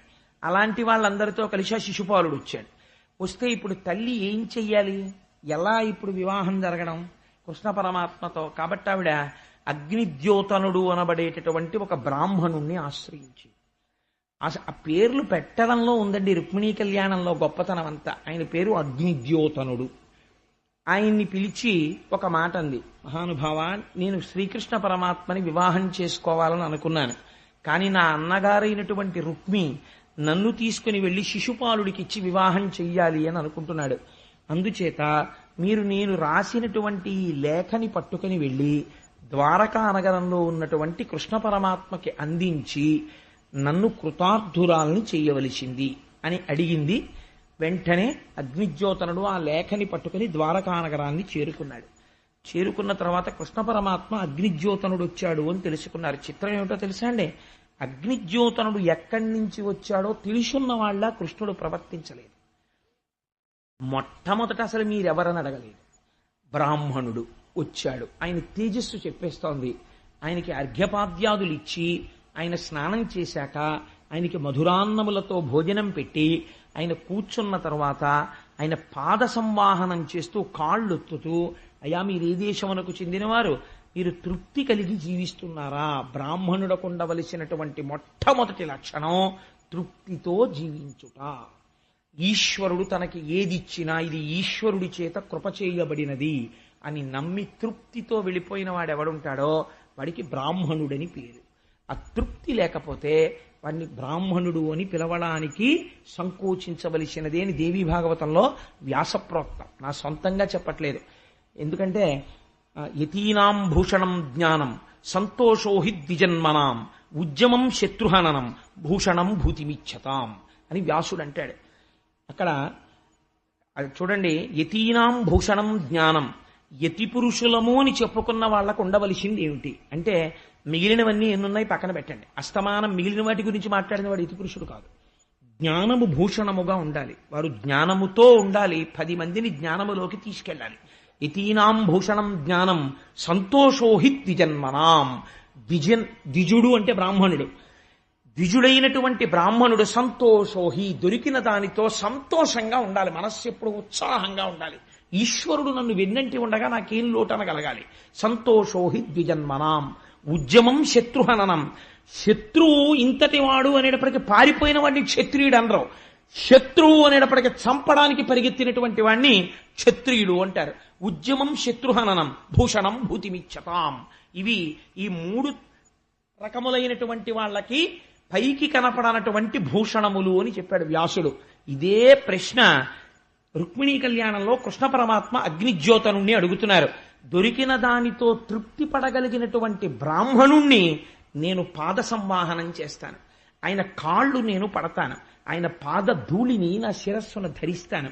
మీరు అటువంటి స్థితిలో ఉన్నారా అని అడిగి, మీరు ఏ దేశం నుంచి వచ్చారు, మీ ప్రభు ఎవరు ఆయన జాగ్రత్తగా పరిపాలన చేస్తున్నాడు. ఆ ప్రజలని కన్నబిడ్డలలా చూసే ప్రభు ఎవరో అటువంటి ప్రభు అంటే నాకు ఇష్టం అన్నారు. అంటే అగ్నిజ్యోతనుడు, నేను భీష్మకుడనబడేటటువంటి రాజు పరిపాలిస్తున్న కుండిన నగరం నుంచి వచ్చాను, రుక్మిణీదేవి నీకు ఇచ్చినటువంటి లేఖ తీసుకొచ్చాను, దీన్ని మీరు అవధరించండి అని ఆ లేఖనిచ్చారు. ఇస్తే ఆ లేఖ తీసి పరమాత్మ చదువుతున్నారు. వివాహం కానటువంటి కన్నెపిల్లలంటేనే వివాహం కాని వాళ్ళు ఆ మాట ముందు వేయడంలో అర్థం రహస్యం ఏమిటంటే, పెద్దలు అటువంటి శక్తినిచ్చారు. ఇక్కడ నేను ఒక మాట చెప్పకపోతే నేను దోషం చేసిన వాడిని అవుతాను. మనకి సుందరకాండలో జయమంత్రము అని ఒక మంత్రం ఉంది. జయత్యతి బలో రామో లక్ష్మణశ్చ మహాబల రాజా జైతి సుగ్రీవో రాఘవేణ అభిపాలిత దాసోహం కోసలేంద్రస్య రామస్యాక్లిష్టకర్మణ హనుమాన్ శత్రు సైన్యానాం నిహంతా మారుతత్మజ న రావణ సహస్రం మే యుద్ధే ప్రతిఫలం భవేత్ శిలాభిస్తు ప్రహరతః పాదపైశ్చ సహస్రశః అర్దయిత్వా పురీం లంకాం అభివజ్య చ మైథిలీం సమృద్ధార్థో గమిష్యామి మిషతాం సర్వరక్షసాం అని. ఈ శ్లోకాల్ని మీరు తెలుగు చేసిన వారు ఉన్నారు, ఆంధ్రీకరించిన మహాపురుషులు ఉన్నారు, పద్యాలుగా రాశారు. నేను జయత్యతి బలో రామో చదవనండి, దానికి తెలుగు అనువాదం చదువుకుంటాను అని మీరు అన్నారనుకోండి, అది జయమంత్రం కాదు. అది మీకు జయమంత్రం ఇచ్చిన శక్తి మీకు ఇవ్వలేదు. కాబట్టి మీకు ఆ శక్తి కావాలి అనుకుంటే మీరేవి చదవాలి? వాల్మీకి మహర్షి చేత రచింపబడిన సంస్కృత శ్లోకములే చదవాలి. తెలుగు పద్యంగా చదువుతానండి, కుదరదు. మీకు ఆ శక్తి రాదు, మీకు ఆ వైభవాన్ని ప్రకాశించం. అది ఇవ్వలేదు. ఈశ్వరుడు ఆంధ్రీకరించినప్పుడు అందులో ఉన్న శక్తిని ఇందులోకి ప్రవేశపెట్టలేదు, భావమును ప్రవేశపెట్టాడంతే. పోతన గారికి ఉన్న గొప్ప వరమేమిటో తెలుసా అండి? వ్యాస భగవానుడు సంస్కృతంలో రచించినటువంటి లేఖని పోతన గారు తెలుగులో రాసిన పద్యాల్ని మీరు శ్రీకృష్ణ పరమాత్మ దగ్గర విజ్ఞాపన చేస్తే అదే ఫలితమో పెళ్ళవుతుంది. ఈ గొప్పతనం మా పోతన గారు ఆంధ్రీకరించి భాగవతంలో రుక్మిణీ కళ్యాణ ఘట్టంతో సహా సంస్కృతానికి ఎంత గొప్పతనం ఉందో అంత గొప్పతనాన్ని తెలుగుకి తెచ్చిన మహాపురుషుడు పోతన గారు. ఇవాళ తెలుగు గడ్డ మీద పోతన గారికి ఉండవలసినంత స్థాయి ఇవాళ లేనిది. కాబట్టి పనికి మాలిన విగ్రహాలు ఎన్నో ఉంటాయి, కానీ అసలు పోతన గారి విగ్రహం ఎక్కడా ఉండదు. అదొక దురదృష్టమైనటువంటి విశేషం. కాబట్టి ఎంత గొప్పగా ఆంధ్రీకరించారో చూడండి. ఆ లేఖ తీసి చదువుతున్నప్పుడు కృష్ణ పరమాత్మ చూశారు. ధన్యున్ లోకమలోభిరాముకుల విద్యారూప తారుణ్య సౌజన్య శ్రీ బలదామ శౌర్య కరుణా సంశోభితుం నిన్నే కన్యల్ కోరరు కోరదే మునురమా కాంతాలలామంబు రాజన్యానేకవ సింహ నావలననే జన్మించనే మోహముల్. ఎంత గొప్పగా అడిగిందో చూడండి. ఆ తల్లి అడిగేటప్పుడు ఏదో మొహమాటంగా ఇదేంటి అంటే లోపల ఉన్నటువంటి ధృతి, తాను తప్పు చెయ్యనప్పుడు, తాను చేస్తున్నది యథార్థం అనుకున్నప్పుడు అది ఆవిష్కరణలో బయటకు వస్తుంది. ఆవిడ ఎంత గొప్పగా రాసిందో చూడండి. ధన్యున్ లోకమనోభిరాము కుల విద్యారూప తారుణ్య సౌజన్య శ్రీ బలదాన శౌర్య కరుణా సంశోభితు. ఏమయ్యా, ఏమిటి రుక్మిణీదేవి ఉత్తరం రాసింది నీకు ఇచ్చింది అనేటప్పటికీ ఆడపిల్ల నాకు ఉత్తరం రాయడమా అని మనస్సులో ఒక రకమైనటువంటి అభిప్రాయం ఏర్పాటు చేసుకుని ఈ ఉత్తరం చదువుతున్నావా? ఎందుకు రాయకూడదు? నువ్వు ధన్యున్ లోకమనోభిరాము, నువ్వు ధన్యుడవు, 10 మందిని ధన్యుణ్ణి చేస్తావు. లోకమనోభిరాము, లోకమంతటికి ఆనందాన్ని చేకూరుస్తావు తప్ప ఒళ్ళు కొవ్వెక్కి కామించి నేను ప్రేమిస్తున్నానని లేదావిడ. లోకమనోభిరాము విద్యా రూప తారుణ్య సౌజన్య శ్రీ బల దాన శౌర్య కరుణ సంశోభితం. ఈ మాటలు చెప్పడంలో ఈ ఇవన్నీ విశేషణాలు తీసుకెడితే ఏమవుతుందో తెలుసా అండి? భగవన్ అంటే వా ఐశ్వర్యము బలము జ్ఞానము శక్తి వీర్యము తేజస్సు షాడ్గుణ్య పరిపూర్ణుడు కళ్యాణగుణ సహితుడు హేయగుణ రహితుడు భగవానుడు. కాబట్టి ఇప్పుడు ఆవిడ భగవంతుని యొక్క గుణములను ఆవిష్కరిస్తోంది. ఆవిడ కామించిందా మోక్షం అడుగుతోందా? అంటే శ్రీ బలదాన శౌర్య కరుణా సంశోభితున్ నిన్నే కన్యల్ కోరరు. అందుకే రుక్మిణీ కళ్యాణం చేస్తే సర్వస్య శరణాగతి చేసినట్టు. కోట్ల జన్మల తర్వాత అదృష్టం వస్తుంది రుక్మిణీ కళ్యాణం పీటల మీద కూర్చోడం. ఆ అదృష్టం దొరికిందంటే అది ఎక్కడో సుకృతం ఉంటే కూర్చుంటాడు. కేవలం పెళ్లి కోసం కూర్చోరు. నేను ఈ మాట ముందు చెప్తే గోపాలకృష్ణ గారికి ఇబ్బంది వస్తుందని ఆప్ చేశాను. కాబట్టి శ్రీ బలదాన శౌర్య కరుణా సంశోభితు నిన్నే కన్యల్ కోరరు కోరదేములు రమాకాంతాలలామంబు రాజన్యానేకవ సింహ నావలననే జన్మించనే మోహములు. ఏమయ్యా, నిన్ను మొట్టమొదటి జ్ఞాపకం తెచ్చుకో. ఆ శ్రీ మహాలక్ష్మి కోరుకోలా? ఆనాడు క్షీరసాగరంలోంచి ఇలా బయటికి రాగానే ఒక్కసారి చూసి కటికవాడొకడు అని చెప్పి మిగిలిన వాళ్ళెవ్వరూ నాకు అక్కర్లేదు, ఇదిగో శంఖ చక్రములను ధరించినవాడు, చతుర్భుజుండు, పీతాంబరుండు, లోకములన్నింటినీ రక్షించేవాడు, విడంబరం చేయనివాడు, ఇటువంటి మహాత్ముణ్ణి నేను భర్తగా చేసుకుంటానని మా అందరికీ ఆదర్శం ఎవరు? లక్ష్మీదేవి నిన్ను కోరి కోరి ఆ రోజు పెళ్లి చేసుకోలా? కొరదేమును రమాకాంతాలలామంబు రాజన్యానేకవ సింహ నవలననే జన్మించనే మోహముల్. నేనే మొట్టమొదట ఇలా మోహంతో రాశాను ఉత్తరం అనుకుంటున్నావా? ఆనాడు లక్ష్మీదేవి నిన్ను వరించలా? అంటే ఇప్పుడు రుక్మిణీదేవి ఏ స్థాయిలో మాట్లాడుతోంది? లక్ష్మీదేవిగా మాట్లాడుతోంది. ఆవిడ నిత్యానపాయనిగా మాట్లాడుతోంది. అవతార ప్రయోజనాన్ని జ్ఞాపకం చేస్తోంది.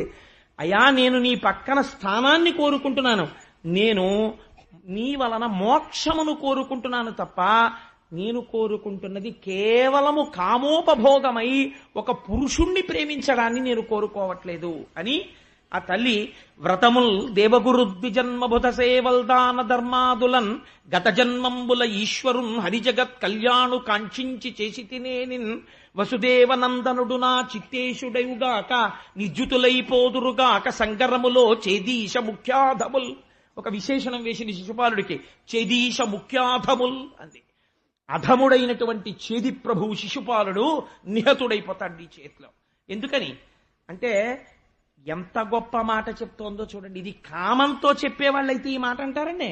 వ్రతముల్ దేవ గురు ద్విజన్మ బుధ సేవల్ దాన ధర్మాదులన్ గత జన్మంబుల ఈశ్వరున్ హరిజగత్ కళ్యాణు కాంక్షించి చేసి తినేనిన్.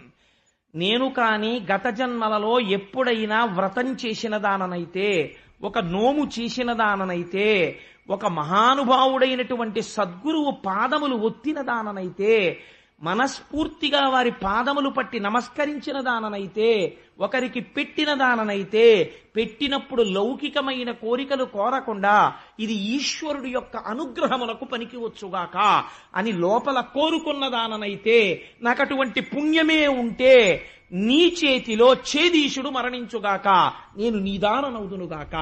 నేను నీదాననవుదునుగాక అంటే సరిపోతుంది కదా. శిశుపాలుడు మరణించాలని కోరుకోవడం ఎందుకండి? లేదా ఓడిపోవాలని కోరడం ఎందుకు? ఇందులో ఉంది రహస్యం అంతా. ఇప్పుడు మీరు ఒక్కసారి వెనక్కి రండి. ఎవరు ఆ భీష్మకుడి కొడుకులు? 5. 5 పేర్లు ఏమిటి? రుక్మి, రుక్మబాహువు, రుక్మకేశుడు, రుక్మరథుడు, రుక్మనేత్రుడు, రుక్మిణి. 5 రుక్మంతోటే పేర్లు. రుక్మం అంటే బంగారము. బంగారం ఏం చేస్తుంది? లోభాన్ని కల్పిస్తుంది. 5 ఇంద్రియములు. ఈ 5 ఇంద్రియములు కళ్ళు, ముక్కు, చెవులు, నాలుక, స్పర్శేంద్రియము. ఈ 5 ఇంద్రియాలు ఎప్పుడు ఎవరిని కోరుకుంటాయి? చేది ప్రభువుని కోరుకుంటాయి. చిత్త ప్రభవమే కామము. కామాన్ని కోరుకుంటాయి. అంటే దాని మీద కోరిక, దీని మీద కోరిక, కళ్ళు దాన్ని చూద్దాం, చెవులు దీన్ని విందాం, ముక్కు దాన్ని వాసన చూద్దాం, ఎప్పుడూ కోరికలే. ఈ కోరికలు తీరాలని ఇంద్రియములు ఎప్పుడూ కూడా హాయిగా వెళ్ళి ఈశ్వరుడి తులసి వాసన చూద్దాం, వెళ్ళి చక్కగా రుక్మిణీ కళ్యాణం విందాం, అలా ఇంద్రియాలేం కోరవు. ఇంద్రియాణి బలిష్టాని నిర్యుక్తాని మానదా అపక్వస్య ప్రకుర్వంతి వికానాం స్థాననేకశః భ్రమన్ సర్వతీర్థేషు స్నాత్వా స్నాత్వా పునః పునః నిర్మలం నమనో యావత్ తావత్ సర్వం నిరర్ధకం అంటాడు వ్యాసుడు దేవి భాగవతంలో. ఇంద్రియాల్ని అణచడం అంత తేలిక కాదు. లోకములన్నీయున్ గెలిచినాడవు ఇంద్రియానీకము చిత్తమున్ గెలువనేరవు నిన్ను నిబద్ధు చేయు భీషణ శత్రులార్వుర ప్రభిన్నుల చేసిన ప్రాణికోటిలో నీకు విరోధి లేడొకడు నిర్పుణ చూడుము దానవేశ్వర అంటాడు ప్రహ్లాదుడు హిరణ్యకశిపుడితో. ఇంద్రియాల్ని నిగ్రహించడం అంటే అంత తేలికైన విషయం కాదు. పావుని పట్టుకోవచ్చేమో చేత్తో, ఇంద్రియాలు విచ్చలవిడిగా పరిగెడుతుంటే వెనక్కి తీయండి, ఎంత కష్టమో ఇంద్రియాల్ని వెనక్కి తీయడం. కాబట్టి ఈ 5 ముందు పుట్టిన వాళ్ళు ఇంద్రియాలు. వీళ్ళు శిశుపాలుడంటే చేది ప్రభు కామం. వీళ్ళు ఎప్పుడు రుక్మిణి అంటే బుద్ధి, మనస్సు. ఈ మనస్సు వాళ్ళు చెప్పిన మాట విని కామముతో ఇంద్రియములతో అనుభవించాలని కోరుకుంటారు. ఈవిడేం చేస్తోంది? కృష్ణుడు కావాలనుకుంటోంది. కృష్ణుణ్ణి పొందుదామని లోపల కోరిక ఉన్నా పొందకుండా అడ్డుపడుతున్నవేవి? ఇంద్రియాలు అడ్డుపడుతుంటాయి. ఇంద్రియాలని గెలవలేకపోతున్నారు. ఇప్పుడు ఈ ఇంద్రియాలని గెలవలేని వాళ్ళు చెయ్యవలసింది ఏమిటి? సర్వస్వ శరణాగతి. శరణాగతిలో ఏం చెప్తారో తెలుసా అండి? మీకు ఏ వడ్డొస్తున్నాయో చెప్తారు. అదే శరణాగతి అంటే. నిస్సందేహంగా మాట్లాడతారు, అబద్ధాలు ఆడరు. ఈశ్వరుడి దగ్గరికి వెళ్ళి శరణాగతి చాలా గొప్పగా ఉంటుంది. దుర్జటి కాళహస్తీశ్వర శతకం వింటే మీరు తెల్లపోతారు. శ్రీకాళహస్తీశ్వరుడు ముందుకెళ్ళి సంధ్యావందనం చేసి ఒళ్ళంతా పిండికట్లు పెట్టుకుని పరమశివుడి దగ్గరికి వెళ్ళి కాళహస్తీశ్వర లింగం ముందు నిలబడి ఆయన ఒక మాట చెప్పాడు. కాయలు కాచిపోయినదిలే కాయము. రాత్రి నేను ఎంతమంది వేశ్యలతోనో ఆనందం అనుభవించాను. వాళ్ళందరూ నా ఒళ్ళు గిల్లేరు. ఈశ్వర, ఈ ఒళ్ళు కాయలు కాసిపోయింది. మళ్లీ చీకటి పడితే మళ్లీ వేశ్యాగృహాలకు వెళ్ళిపోతున్నాను. పుట్టినది బ్రాహ్మణ వంశంలో. సూర్యోదయం అయితే నేను ఇంతటి మహాభక్తుణ్ణి, సూర్యాస్తమయం అయితే నా మనస్సుని నిగ్రహించలేకపోతున్నాను. ఈ శరీరం కాయలు కాసిపోయింది వాళ్ళు గిల్లితే. అయినా నా కామము మాత్రము తీరట్లేదు శంకర. ఇంకా వేశ్యల దగ్గరికి వెళ్ళమంటోంది. దీని తుళ్ళనసవే శ్రీకాళహస్తీశ్వర, ఈ మనసు తుళ్ళనిచ్చి నీ పాదముల దగ్గర పెట్టుకోవయా అని కోరుకున్నాడు తప్ప ఈశ్వరుడి దగ్గరికి వెళ్ళి మంచివాళ్లే యాక్షన్ చేయలేదు. ఈ శరణాగతి అంటే. శరణం తరుణేందు శేఖర శరణం మే గిరిరాజ కన్యక శరణం పునరేవతా ఉభౌ శరణం నాణ్యతుపైమి దైవతం అజ్ఞానినా మయా దోషాన శేషాన్ విహితాన్ హరే క్షమస్వత్వం క్షమస్వత్వం శేషశైల శిఖామణి. ఎన్ని దోషాలు చేశాను. అంగీకరించడం శరణాగతి. ఇప్పుడు అమ్మవారు చెప్తోంది, ఈ ఇంద్రియములను నేను గెలవలేకపోతున్నాను, నేను శరణాగతి చేస్తున్నాను. ఈశ్వర, నువ్వేం చెయ్యాలి? నువ్వే ఈ ఇంద్రియముల యొక్క త్రుళ్ళనచాలి. నువ్వే వచ్చి నన్ను తీసుకెళ్ళాలి. నన్ను నిదానము చేసుకోవాలి. నేను నిదానము కాలేను. ఈ ఇంద్రియాలు అడ్డుపడుతున్నాయి. ఇవి ముందున్న 5 రుక్మ సంబంధమైనటువంటి నామం ఉన్న వాళ్ళు అడ్డుపడ్డమంటే. కాబట్టి ఏమవుతోంది? ఈ మాట చెప్పి అంకిలి చెప్పలేదు చతురంగ బలంబులతోడ నెల్లియో పంకజనాభ శిశుపాల జరాసుతులం జయించి నా వంకకు వచ్చి భవదీయ శౌర్యమే అంకువ చేసి కృష్ణ పురుషోత్తమ చెకుని పొమ్ము వచ్చేదను. నా రాక్షస వివాహమునం కొనిపోవు నన్ను. ఎలా తీసుకెళ్లాలో తెలుసా? అంకిలి చెప్పలేదు చతురంగ బలంబులతోడ నెల్లియో పంకజనాభ. నువ్వు చతురంగ బలాలతో రావాలి. ఈశ్వర సంబంధమైనటువంటి గుణాలు నాయందు ప్రవేశపెట్టాలి. నేను పెట్టుకోలేకపోతున్నాను. నువ్వే నా దగ్గరికి రావాలి. నువ్వే ప్రవేశపెట్టాలి. నన్ను ధన్యురాల్ని చెయ్యాలి. చేసి నాకున్నటువంటి అరిషడ్వర్గములను అణచాలి. ఇంద్రియ లౌల్యమును తగ్గించాలి. తగ్గించి నన్ను నీదాన్ని చేసుకోవాలి. లోపలి సౌధంబులో వర్తింపగా నిన్ను తేవచ్చునే ఎట్లు తెత్తునేని కావలివారల గలబంధువుల చంపి కాని తేరాదని కమలనయన భావించితేని ఒక ఉపాయంబు చెప్పెద ఆలించు. కులదేవయాత్ర చేసి పెండ్లికి ముంద నగరు వెల్వడి నగజాతకను మొక్క పెండ్లికి మునువడ పెండ్లి కూతురు నెలమి మావారు పంపగ నేను ఎట్లు భూతనాథు సతికి మొక్కంగా వచ్చెదను ఆ సమయమున నీవు నన్ను కొనిపొమ్మున వార్య చరిత. ఎంత గొప్ప పద్యం చెప్పిందో చూడండి తల్లి. లోపలి సౌధంబులో వర్తింపగా నన్ను తేవచ్చునే అట్లు తెత్తునేని కవలివారల కలబంధువుల చంపి కాని తారాదని కమలనయన భావించితేని ఒక ఉపాయంబు చెప్పెద ఆలింపు. రుక్మిణి, నువ్వు చెప్పావు బానే ఉంది. నిన్ను నాదానిగా నేను చేసుకోవాలంటున్నావు. నువ్వు నన్ను పొందలేనంటున్నావు. అంతవరకు బాగుంది. కానీ నిన్ను నాదాన్ని చేసుకోవాలంటే నువ్వు కన్యకామణివి. నువ్వు వీధుల్లో నిలబడి బాల్కనీలో నిలబడి ఉండవుగా. ఎక్కడో అంతఃపురంలో సౌధంలో ఉంటావు. నీదాకా వచ్చి నిన్ను నేను తీసుకెళ్లాలంటే ఎందరినో చంపాలి. చంపేటప్పుడు నువ్వే చెప్తున్నావు నీ అన్నలే నీకు ప్రతిబంధకాలని. వాళ్ళని చంపవలసి ఉంటుంది. అడ్డొస్తే భీష్మకుణ్ణి చంపవలసి ఉంటుంది. మరి ఎలా? అప్పుడు ఇంతమంది తెగటారిపోయాక వాళ్ళ శవాలు చూసి అయ్యయ్యో ఇంతమందిని చంపేశారా, నా కోరిక వల్ల ఇలా అయిపోయిందా అని మళ్ళీ నీకు మోహబుద్ధి ఏర్పడితే అంటావేమో కృష్ణ. నీకు ఉపాయం చెప్తానంది అమ్మవారు. ఏమిటా ఉపాయం?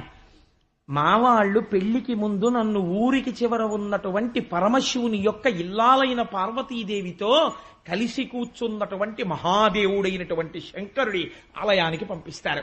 అక్కడికి వచ్చి నేను అందరికి పసుపు కుంకాలు ఇవ్వగలిగిన ఆ తల్లి సర్వమంగళాదేవిని అర్చన చేస్తాను. ఆ సమయంలో నా పక్కన కొద్ది బలం మాత్రమే ఉంటుంది రక్షణగా. అప్పుడు నువ్వు వచ్చి నన్ను చూడ్డానికి నిలబడినట్టు నిలబడి నీ రథం ఎక్కించుకుని తీసుకెళ్ళిపో. అప్పుడు ఏదో కొద్ది మంది ఉంటారు, చంపినా నష్టం ఏముంది, ఇబ్బంది లేదు. పైగా తీసుకెళ్లిపోతుండగా నీ వేగం ఎవడందుకుంటాడు, అందుకుని నువ్వు నన్ను అలా తీసుకెళ్ళు. ఉపాయం కూడా బోధ చేసింది అమ్మవారు. అంటే ఎంత చిత్రంగా ఉంటుందంటే ఈశ్వరుడికి సలహా చెప్తారు వాళ్ళు. అమ్మవారు చెప్పడంలో రహస్యం ఏమిటో తెలుసా అండి? ఇది సర్వస్వ శరణాగతి. కాబట్టి మనస్సు అనేది ఎప్పుడు ఒక గుణంతో ఉండదు. తమోగుణ, రజోగుణ, సత్వగుణాలు మారి మారి ఉద్భుతమవుతూ ఉంటాయి. నా యందు సత్వగుణం ఉన్నప్పుడు ఆ చిన్న లక్షణాన్ని ఆసరా చేసుకుని ఎప్పుడో నేను ప్రశాంతంగా ఈశ్వరుడు గురించి వింటూ ఉండగా, ఆలోచిస్తూ ఉండగా చాలీ పుణ్యం అని ఈ పుణ్యాన్ని అడ్డుపెట్టి నన్ను నువ్వు తీసుకెళ్ళిపో. కేదారాది సమస్త తీర్థములు కోర్కెంచూడబోనేటికిన్ కాదా ముంగిలి వారణాసి కడపే కైలాస శైలంబు నీ పదధ్యానము సంభవించినప్పుడే అజ్ఞాన లక్ష్మి దారిద్ర్యులు కార్యలోకులకటా శ్రీకాళహస్తీశ్వర అంటాడు దుర్జటి. ఎంత గొప్ప మాట అండి నిజంగా. కేదారాది సమస్త తీర్థములు కోర్కెంచూడబోనేటికిన్. ఎందుకురా కేదారాది తీర్థాలకు పారిపోతారు? నిజంగా నువ్వు ఇక్కడే ఈశ్వరుణ్ణి నమ్మితే సమస్త క్షేత్రములు నీ ముంగిట ఉన్నాయి. నువ్వే త్రివేణీ సంగమం అయిపోయావు ఆ ఈశ్వరారాధన చేత. అందుకని నువ్వు ఆ స్థితిని పొందాలి. నువ్వు తీర్థాల వెంట తిరిగితే నీకు ఎప్పటికి వస్తుంది ఆ స్థితి అని అడిగినట్టు అమ్మవారు నాయందు చిన్న సత్వగుణం ఉన్నప్పుడు దాన్ని అడ్డుపెట్టి నన్ను తీసుకెళ్ళవయ్యా. అప్పుడు మిగిలినటువంటి ఆసురీ లక్షణములు కొంచెం అణిగి ఉంటాయిగా. ఏ పురాణం వింటున్నప్పుడో, ఏ గుళ్ళో ఉంటున్నప్పుడో భగవంతుడి మీద మనస్సు నిశ్చలంగా ఉంటుంది కదా. అప్పుడు రజోగుణ తమోగుణ ప్రకోపం తక్కువగా ఉంటుంది కదా.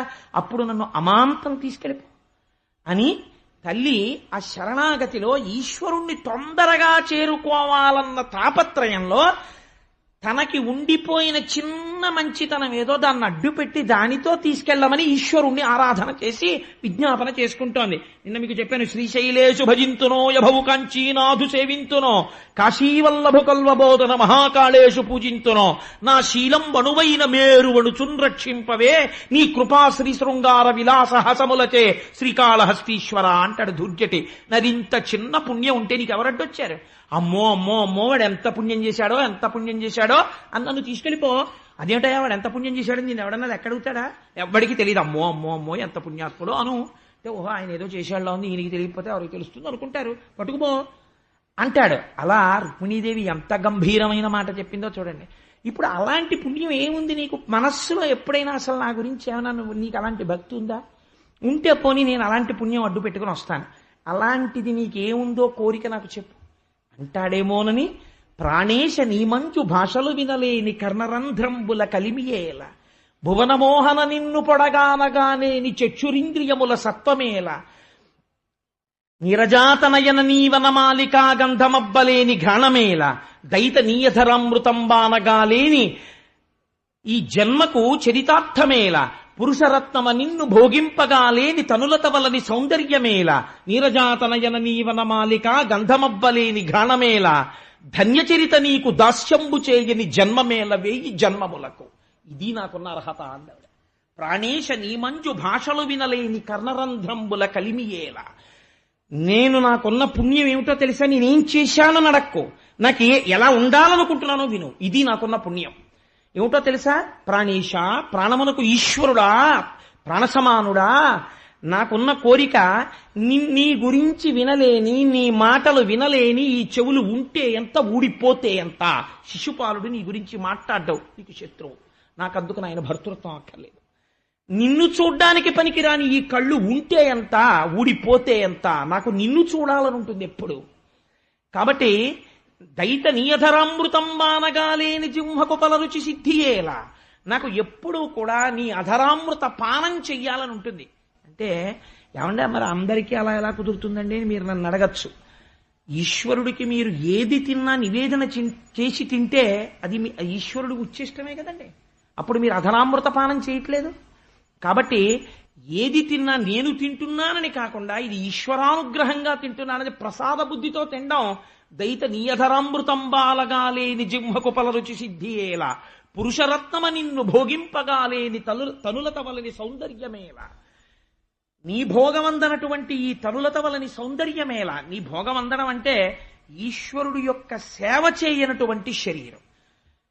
మీరు చూడండి, ఒక పల్లకీ సేవ జరుగుతుంటుంది.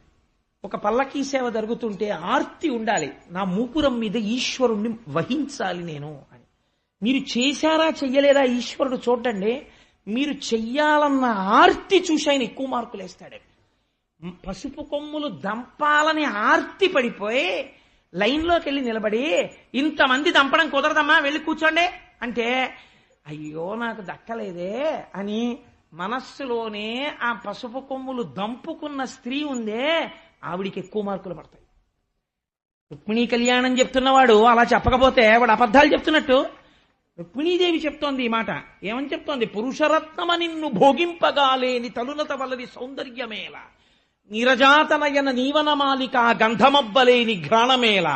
ఇంద్రియాలు ఇలా ఉండాలని ఈవిడు కోరుకుంటోంది, ఇంద్రియాలు చైజ్యుడికి లొంగి ఉండాలని రుక్మి కోరుకుంటున్నాడు. ఇది తేడా. కాబట్టి నాకేం కోరికుంది? నిరంతరము నిన్ను గాఢాలింగనం చేసుకుని నీ మెడలో ఉన్నటువంటి వనమాల వాసన చూడాలని నాకు కోరిక. ధన్యచరిత నీకు దాస్యంబు చేయని జన్మమేలవే ఈ జన్మములకు. ఎన్ని జన్మలెత్తితే ఎందుకు, ఎంత పెద్ద పెద్ద శరీరాలు వస్తే ఎందుకు, నీ సేవ చేయనప్పుడు దిక్కుమాల శరీరం ఉంటే ఎంత, ఊడిపోతే ఎంత. అందుకని నాకు నీ సేవ చెయ్యాలనుంది. ఏనీ గుణంబులు కర్ణేంద్రియములు శోక దేహతాపంబులు తీరిపోవు, ఏనీ శుభాకారమిక్షింప కన్నుల కకిలార్థ సంపదల్ కలుగుచుండు, ఏ నీల సన్నామమే ప్రొద్దు భక్తితో చింతింప బంధసంతతులు వాయు, ఏ నీచరణ సేవలెప్రొద్దు చేసిన భువనోన్నతత్వంబు పొందగలుగు. అట్టి నీయందు నా చిత్త మనవరతము నచ్చియున్నది నియాన ననలేదు, కరుణ చూడుము కంసారి కలువిదారి శ్రీయుతాకార మననీ చిత్తచోర. తల్లంటుంది అలా అనుభవించాలి, అలా పూలదండ వాసన చూడాలి, అలా నా ఉచ్చిష్టం తినాలని నీకెందుకు కోరిక అంటావేమో. ఎనీ గుణంబులు కర్ణేంద్రియములు శోక దేహతాపంబులు తీరిపోవు. లేఖలో దీన్ని మొదటి పద్యంగా రాస్తుంటారు. ఎనీ గుణంబులు కర్ణేంద్రియములు శోక దేహతాపంబులు తీరిపోవు. ఈశ్వర నీ గుణములను వింటుంటే సంసార భ్రమణ పరితాపోపశమనం వసంతీ మచ్చేతో రథభువి శివానందలహరి అంటారు జగద్గురువులైన శంకర భగవత్పాదులు. ఈశ్వరుడి కథలు వింటుంటే సంసారములో తిరిగి తిరిగి తిరిగి తిరిగి ఏర్పడినటువంటి తాపము ఉపశాంతి పొంది మనస్సు చల్లపడి హాయిగా ఉంటుంది. అందుకని ఈశ్వర ఎనీ గుణంబులు కర్ణేంద్రియములు శోక దేహతాపంబులు తీరిపోవు, ఏనీ శుభాకారమిక్షింప కన్నుల కకిలార్థ సంపదల్ కలుగుచుండు. ఒక్కసారి ఆ వెంకటాచల ప్రభువు ముందుకెళ్ళి నిలబడి ఆపాదమస్తకం ఆయన పాదముల మీదున్న తొడుగులు, ఆయన కట్టుకున్నటువంటి పెద్ద జరియంచు పంచ, ఆ వేసుకున్నటువంటి పెద్ద సాలగ్రామాల మాల, దాని మించి వ్రేలాడుతున్నటువంటి పుష్పమాలలు, బలిష్టమైనటువంటి తొడలు, ఆ నందక ఖడ్గం, బయటికి కనపడేటటువంటి పిడి, ఆ మోకాళ్ల మీద పెట్టుకున్నటువంటి మంజీరములు, పాదములకు పెట్టుకున్నటువంటి కడియాలు, నడువుకు పెట్టుకున్నటువంటి గజ్జల వడ్డాణం, దానికి ఉన్నటువంటి చిరుగంటలు, సన్నటి నడుము, చక్కటి నాభి, కొద్దిగా ఇలా పక్కకి వంగి విశాలమైన వక్షస్థలము, ఇటు శ్రీదేవి భూదేవి వాళ్ళకి చుట్టినటువంటి కనకాంబరాల మాలలు, బలిష్టమైన భుజమూపురములు, ఈ కుడి చేతిలో చక్రం, ఎడం చేతిలో శంఖం, ఆ వెనకాతల ఆ శంఖ చక్ర గదా పద్మములను పట్టుకుని చతుర్భుజుడై ఇలా ఒక చెయ్యి, ఇలా కుడి చెయ్యేమో తన పాదములు చూపిస్తుంటే,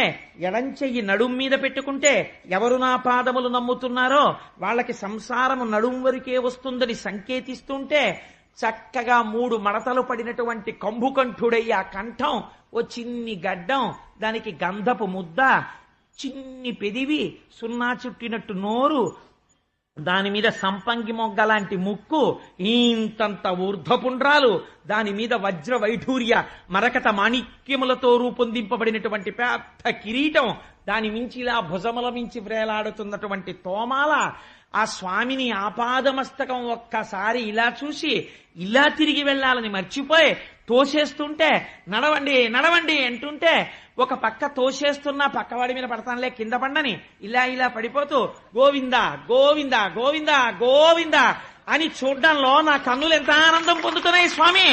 ఆనాడు నిన్ను చూడ్డంలో నా కన్నులు అఖిలార్థ సంపదల్ కలుగుచుండు. లేనినాడు ఆ కళ్ళుంటే ఎంత, ఊడిపోతే ఎంత. కాబట్టి అఖిలార్థ సంపదల్ కలుగుచుండు, ఏ నీల సన్నామ మే ప్రొద్దు భక్తితో చింతింప బధ సంతతులు వాయు, ఏనాడు నీ నామాన్ని నేను ప్రేమతో పిలుస్తున్నానో ఆనాడు ఒక్కసారి రామా అని పిలిచినంత మాత్రం చేత అగ్నిబీజ అమృత బీజ అనుసంధానము కావడం చేత నాలో ఉన్న పాపరాశిని దగ్ధము చేయగలిగినటువంటి నీ నామమును ప్రేమగా పిలిస్తే సంసార పాశములు తెగిపోయి పునరావృత్తి రహిత శాశ్వత శివ సాయుధ్య స్థితిని ఇయ్యగలిగినటువంటి నీ నామాన్ని పలకగలిగిన నాడు నా నోరు ఆనాడు అది వైభవాన్ని పొందుతోంది. కాబట్టి ఏ నీల సన్నామమే ప్రొద్దు భక్తితో చింతింప బంధ సంతతులు వాయు. పైకి చెప్పాలని కూడా అనలేదు ఆవిడ, లోపల చింతిస్తే చాలయ్యా అని. ఏ నీ చరణ సేవలే ప్రొద్దు చేసి నభవనోన్నతత్వంబు పొందకలుగు. ఎంత గొప్ప మాట వేసేశారండి పోతన గారు. ఎవడికి కావాలండి భువనోన్నతత్వం? ఇంద్రబలం ఎవడికి కావాలి? మొన్నటి రోజున చతుర్ముఖ బ్రహ్మగారు వచ్చి అడిగాడు, ఎవడికి కావాలయా? అహోభాగ్యం అహోభాగ్యం నందగోప ప్రజౌకసాం యన్మిత్రం పరమానందం పూర్ణం బ్రహ్మ సనాతనం. సనాతనమైన పరబ్రహ్మము గోపాలబాలులతో కలిసి ఆడుకుంటోంది. ఎలా బ్రహ్మపదంబు వేదములకు వీక్షింపగారాని నిన్ని లోకంబున ఈ వనాంతరమునంది మందలో కృష్ణయం చాలాపాది సమస్త భావములు నీయందే నిక్షేపించు ఈ వ్రేలం దొక్కని పాదరేణువులు పై వేష్టించిన చాలదే అన్నాడు. నాకు అక్కర్లా బ్రహ్మ పదవి, ఒక గోపాల బాలుడి కాళ్లకున్నటువంటి ధూళి తీసి నా కిరీటాల మీద వేసుకుంటాను, నాకు అవకాశం చాలన్నాడు. అందుకని ఐశ్వర్యమా ఈశ్వరుడా అంటే ఐశ్వర్యం నిన్ను అడ్డగలదా? ఐశ్వర్యం నిన్ను రక్షించగలదా? తల్లి గర్భము నుండి ధనము తేడెవ్వడు వెళ్ళిపోయడినాడు వెంటరాదు. లక్షాధికారైన లవణమన్నమే కాని మెరుగు బంగారంబు మింగబోడు. విత్తమార్జన చేసి విర్రవీగుటె కాని కూడపెట్టిన సొమ్ము కుడువలేడు. పుందుగా మరుగైన భూమి లోపల పెట్టి దాన ధర్మము లేక దాచి దాచి తుదకు దొంగలకిత్తురో దొరలకవునో. తేనె జుంటీగలియవా తెరువరులకు భూషణ వికాస శ్రీధర్మపుర నివాస దుష్ట సంహార నరసింహ దురిత దూర అంటాడు నృసింహకర్త. కాబట్టి పెట్టగలిగినటువంటి ఔదార్యం కావాలి ఈశ్వరా నాకు అని అమ్మవారు అంటోంది. ఏ నీ చరణ సేవలే ప్రొద్దు చేసిన భువనోన్నతత్వంబు పొందగలగు. అట్టి నెయ్యందు నా చిత్త మనవరతము నచ్చియున్నది నీయాననలేదు. కరుణ చూడుము కంసారి కలవిదారి శ్రీయుతాకార మానినీ చిత్తచోరా.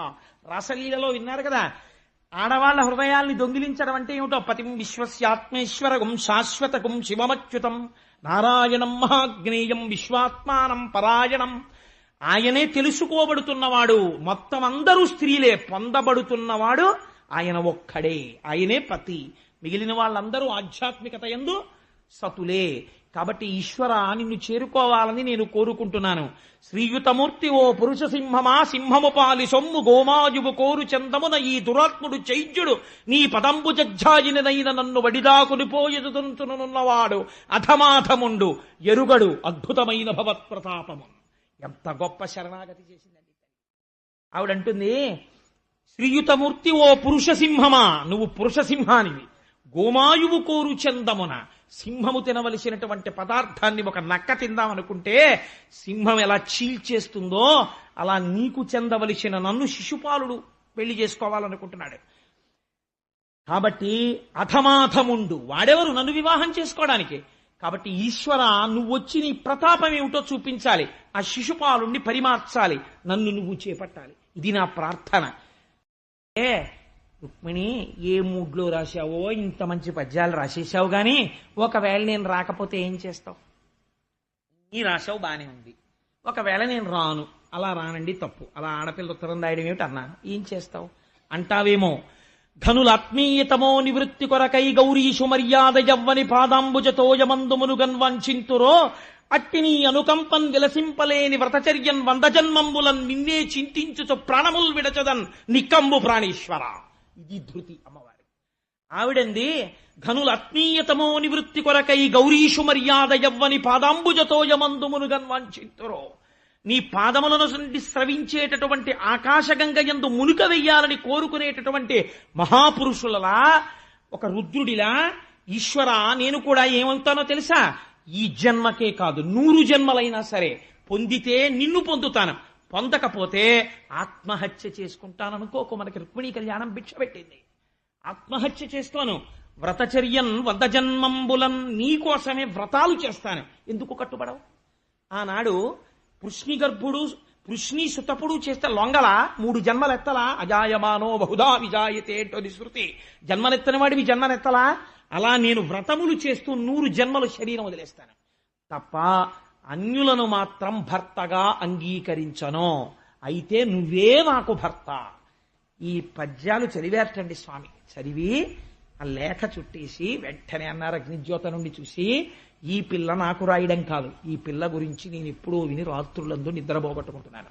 రుక్మిణీదేవిని వివాహం చేసుకోవాలని యథార్థంగా నేను ఏవీ లేనివి కల్పించి చెప్పన. భాగవతంలో కావాలంటే మీరు ఇంటికి వెళ్ళి దశమస్కందంలో రుక్మిణీ కళ్యాణ ఘట్టంలో ఈ మాట ఉందో లేదో చూడండి. ఎందుకని మీకు 10 మాటలు చెప్పాను ఈ మాట. జ్యోతిర్లింగము అంటే చీకటిని పోగొట్టున్నది. రాత్రి నిద్ర లేదు అంటే దాని అర్థం ఏంటో తెలుసా అండి? ఈశ్వరుడి దృష్టిలో ఎవరు తనని పొందాలనుకుంటున్నారో అటువంటి వాళ్ళ అజ్ఞానమును తీసి తమసోమ జ్యోతిర్గమయ మృత్యోర్మ అమృతంగమయ, వాళ్ళని తాను పొందడానికి మహానుభావుడు ఆర్తి చెందిపోతూ ఉంటాడు. అందుచేత నేను ఎంత తొందరగా వద్దామా అని నేను అనుకుంటున్నానన్నారు. అంటే ఇక్కడే పోతన గారికి గురువు అంటే ఎంత ప్రేమో మనకు అర్థమవుతుంది. సుబ్రహ్మణ్య శర్మ గారు తరచు నాతో అంటుంటారు, 10-15 రోజులకు ఒకసారి నియమంగా పెట్టుకుని కృష్ణావధానుల గారి దగ్గరికి వెడుతుంటాను కోటేశ్వరారు, నా కష్టం సుఖం యోగక్షేమం ఆయనకి చెప్పుకుంటాను. వారొక్కసారి శుభం భూయాత్ అంటే సంతోషంగా వచ్చేస్తాను. అటువంటి గురువు నాకు దొరుకుతారా అంటారు. వారి గురుభక్తికే నేను అంత కట్టుబడిపోతాను, అంత ఇష్టం నాకు ఆయనంటే. కాబట్టి ఎంత మంచి మాట అంటుందో చూడండి ఆ రుక్మిణీదేవి. ఆ వచ్చినటువంటి అగ్నిజ్యోతనుడు అన్నాడు, ఆయలనాగ మీకు తగు ఆయంగనకుంతగు నీవు మా ఉపాధ్యాయులయాన పెండ్లియగు తప్పదు జప్యములేల నీవు నీ తోయము వారి కూడుకొని తోయరుహానన తెత్తు కాని విచ్చేయము శత్రులను నురుము చేయుము శోభనంబిలన్ అన్నాడు ఆయన. అండంలో చూడండి, ఆయలనాగ నీకు తగు, ఆ అమ్మాయి నీకు తగింది. ఆయలనాగ నీకు తగు ఆంగనకు తగు నీవు, ఆమెకి నీవు తగిన వాడివి. మీ ఇద్దరు ఒకరికొకళ్ళు తగిన వాళ్ళు అయితే పెళ్లిళ్ళు అయిపోతాయేమిటి? మా ఉపాధ్యాయులయాన పెండ్లియగు, మేము గురువులం. అగ్నిజ్యోతనుణ్ణి. అగ్నిజ్యోతనుడు అంటే అగ్ని అంటే స్వయం ప్రకాశకం, దగ్ధం చేసేస్తుంది అజ్ఞానాన్ని. అటువంటి గురువు, అటువంటి భగవంతుణ్ణి ద్యోతకము చూపించేవాడు గురువు. ఈశ్వర దర్శనాభిలాషి అయిన వాణ్ణి భగవంతుడి వైపుకి తీసుకెడతాడు.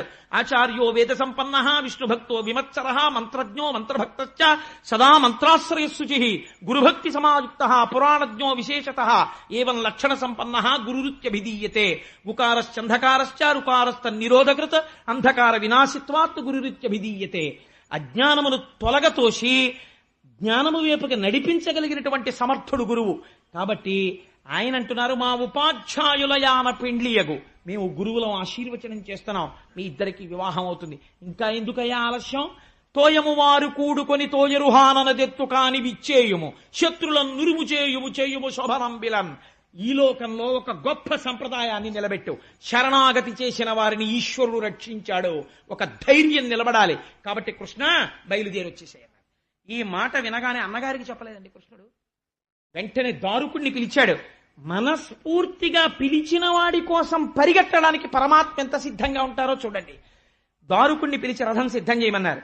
అగ్నిజ్యోతనుడితో కలిసి ఎక్కి కూర్చుని వచ్చేస్తున్నారు గబగబా. ఎక్కడికి వెళ్ళాడు తమ్ముడని అడిగాడు బలరాముడు. ఆ విదర్భ రాజ్యానికి వెళ్ళాడు, పుణ్య నగరానికి రుక్మిణీదేవిని రాక్షస వివాహంలో తీసుకురావడానికి అన్నారు. అన్నగారి ప్రేమ అన్నగారిది. అయ్యో తమ్ముడు ఒక్కడే వెళ్ళాడని సైన్యాన్నంతటినీ తీసుకుని బలరాముడు బయలుదేరాడు వెనకాతల. ఈయన మహానుభావుడు కృష్ణ పరమాత్మ ఆ కుండిన నగరంలో వీధుల్లో తిరుగుతున్నారట. తిరుగుతుంటే వాళ్ళు చూసి అనుకుంటారు, ఏమి అందగా రా మహానుభావుడు, ఆ నెమలి పించం, ఆ జుట్టు, ఆ కిరీటం, ఆ ముక్కు, ఆ నోరు, ఆ గడ్డం, కస్తూరీ తిలకం లలాట పలకే వక్షస్థలే కౌస్తుభం నాసాగ్రే నవమౌక్తికం కరతలే వేణుంకరే కంకణం సర్వాంగే హరిచందనంచ కలయం కంఠే చ ముక్తావళి గోపస్త్రీ పరివేష్టితో విజయతే గోపాల చూడామణి. అంతటి అందగాడు కదా స్వామి. అందుకని ఆయన్ని చూసి ఎంత అందంగా ఉన్నాడు అని నిజంగా ఈ వీళ్ళిద్దరికే వివాహం జరిగితే అని పొంగిపోతున్న సమయంలో లోపల పాపం రుక్మిణీదేవి కంగారు పడుతోంది. నిజంగా అసలు నాకు వివాహం జరుగుతుందా? ఈ అగ్నిజ్యోతనుడు వెళ్ళాడా? పూర్వకాలంలోనండి రుక్మిణీ కళ్యాణంలో పద్యాలు ఎవరైనా చదివితే అందరి నోళ్లు కదులుతూ కనపడేవి. ఎందుకని ఆంధ్రదేశంలో ఆ పద్యాలు తెలియనటువంటి వాళ్ళు లేరు. ఇప్పటికీ చాలా మంది ఉన్నారు. ఈ సభలో ఆ పద్యాలు వచ్చిన వాళ్ళు ఉన్నారు. కానీ వాళ్ళు ఎందుకు కదపట్లేదు అంటారేమో ఒక మర్యాదకి. అయ్యో మనం ఎందుకు అలా వెంటపడినట్టు అని కదపట్లేదు. కానీ నాకు తెలుసు ఈ సభలో చాలా మందికి ఆ పద్యాలు వచ్చినవే.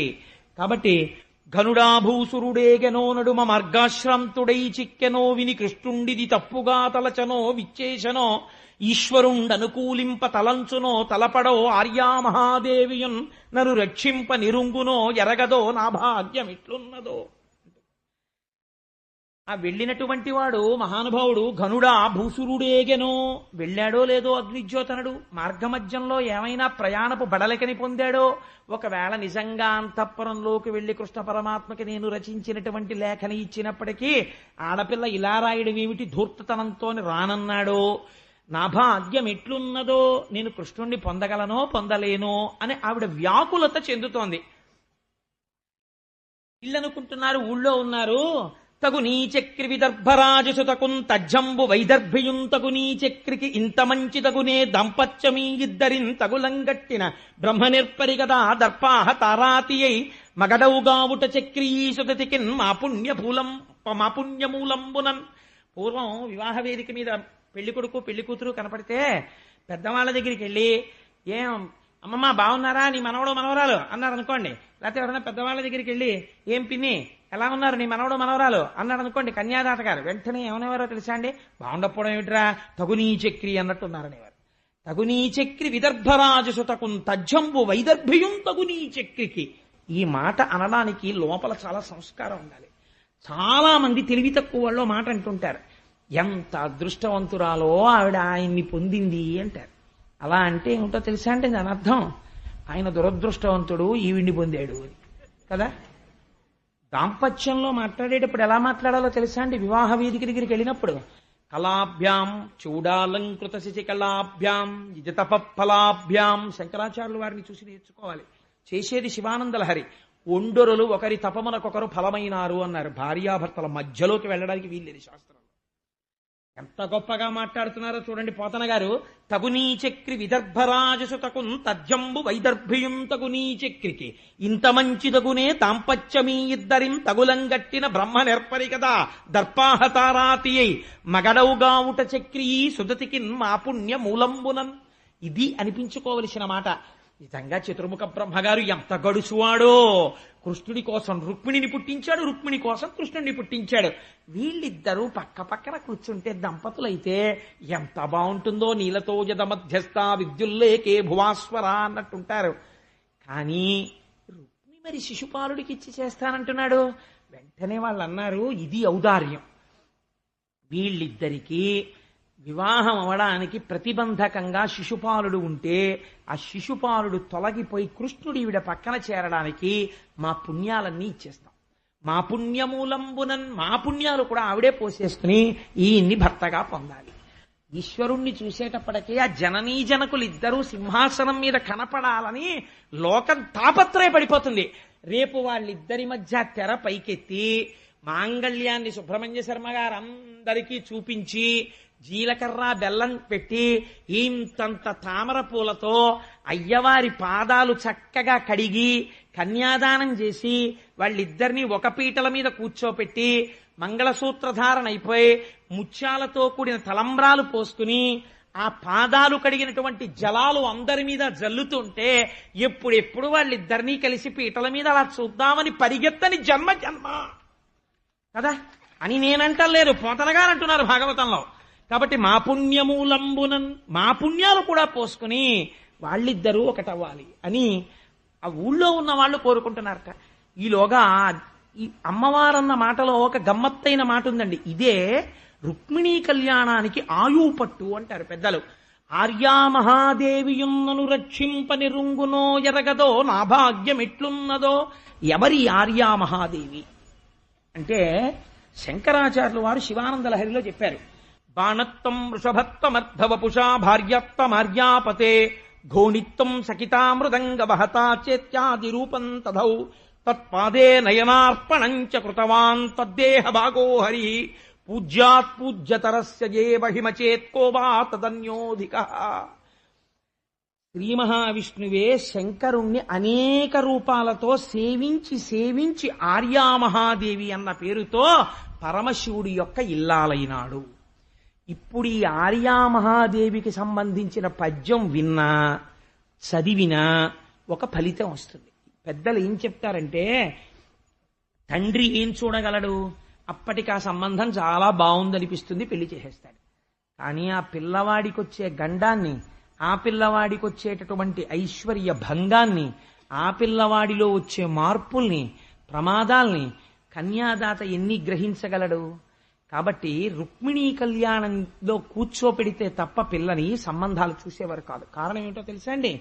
ఆర్యామహాదేవియున్నను రక్షింప నిరుంగునో ఎరగదో నా భాగ్యమెట్లున్నదో. ఈ పద్యం ఆడపిల్ల చదివితే, అందుకే రేపు లేఖిచ్చి చదివిస్తున్నాం.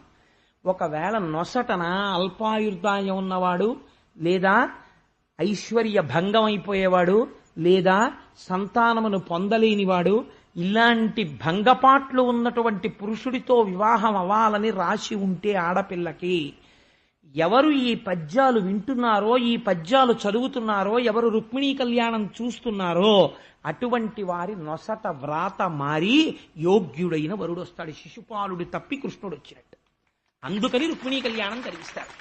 అందుకని రుక్మిణీ కళ్యాణం చేయించేవారు పూర్వం. ఆ రుక్మిణీ కళ్యాణం చదివితే, చూస్తే మనకి ఉన్నటువంటి కొన్ని కోట్ల జన్మలుగా వస్తున్న పాపరాశి వలన ఏర్పడినటువంటి కర్మవాసనలు తొలగి బుద్ధి చేత ఈశ్వర పాదములు పట్టగలుగుతాం. అది పెళ్ళైపోయిన వాళ్ళకు వచ్చే ఫలితం. కాబట్టి అన్ని స్థాయిలలో ఉన్న వాళ్ళని రుక్మిణీ కళ్యాణం ఉద్ధరించేస్తుంది. అంత గొప్ప లేఖ అటువంటి పద్యాలు. ఇప్పుడు అగ్నిజ్యోతనుడు పరిగెత్తుకొచ్చాడు. ఆ పద్యం రచించడంలో పోతన గారి పరవశం చూడండి. అసలు ఆ గంట నడిచేటప్పుడు మొట్టమొదటి మాట చూడండి, గురువు ఏం మాట్లాడతాడో. మెచ్చు భవద్గుణోన్నతిని అమేయధనావళులిచ్చ నాకు తావొచ్చ సుదర్శనాయుధుడు వాడే సురాసురులేకమై వచ్చిననైనా రక్షస వివాహమునన్ కొనిపోవు నిన్ను నీ సచ్చరితంబు భాగ్యమును సర్వము నేడు ఫలించే కన్యకా అన్నాడు. రుక్మిణి అనలేదు. ఎవరు చదువుతున్నారో ఆ కన్యకలకందరికీ ఇదే ఫలితం ఆ పద్యంలో. ఇది పోతన గారి అద్భుతం. ఇది పోతన గారి వెనక రామచంద్ర ప్రభువు పలికెటిది భాగవతమట పలికించు విభుండు రామభద్రుండట నే పలికిన భవహరమగునట పలికెదవే రెండు గాథ పలుకగనేలా. ఏ కన్య చదివినా అదే ఫలితం. మెచ్చు భవద్గుణోన్నతిని, నీ గుణాలు మెచ్చుకున్నాడు. అమేయధనావళులిచ్చ నాకు, నీ వంటి శిష్యురాలికి గురువునైనందుకు నాకు ఎంత ధనం ఇచ్చాడో. ఇచ్చినట్టు భాగవతంలో లేదు. అంటే ఆయన ఎంత ఇచ్చినా ఈయనకి అంత తృప్తిగా ఉందని. అమేయధనావళులిచ్చ నాకు తావచ్చ సుదర్శనాయుధుడు వాడే. సుదర్శన చక్రం పట్టుకుని వచ్చేసాడు మా కృష్ణుడు.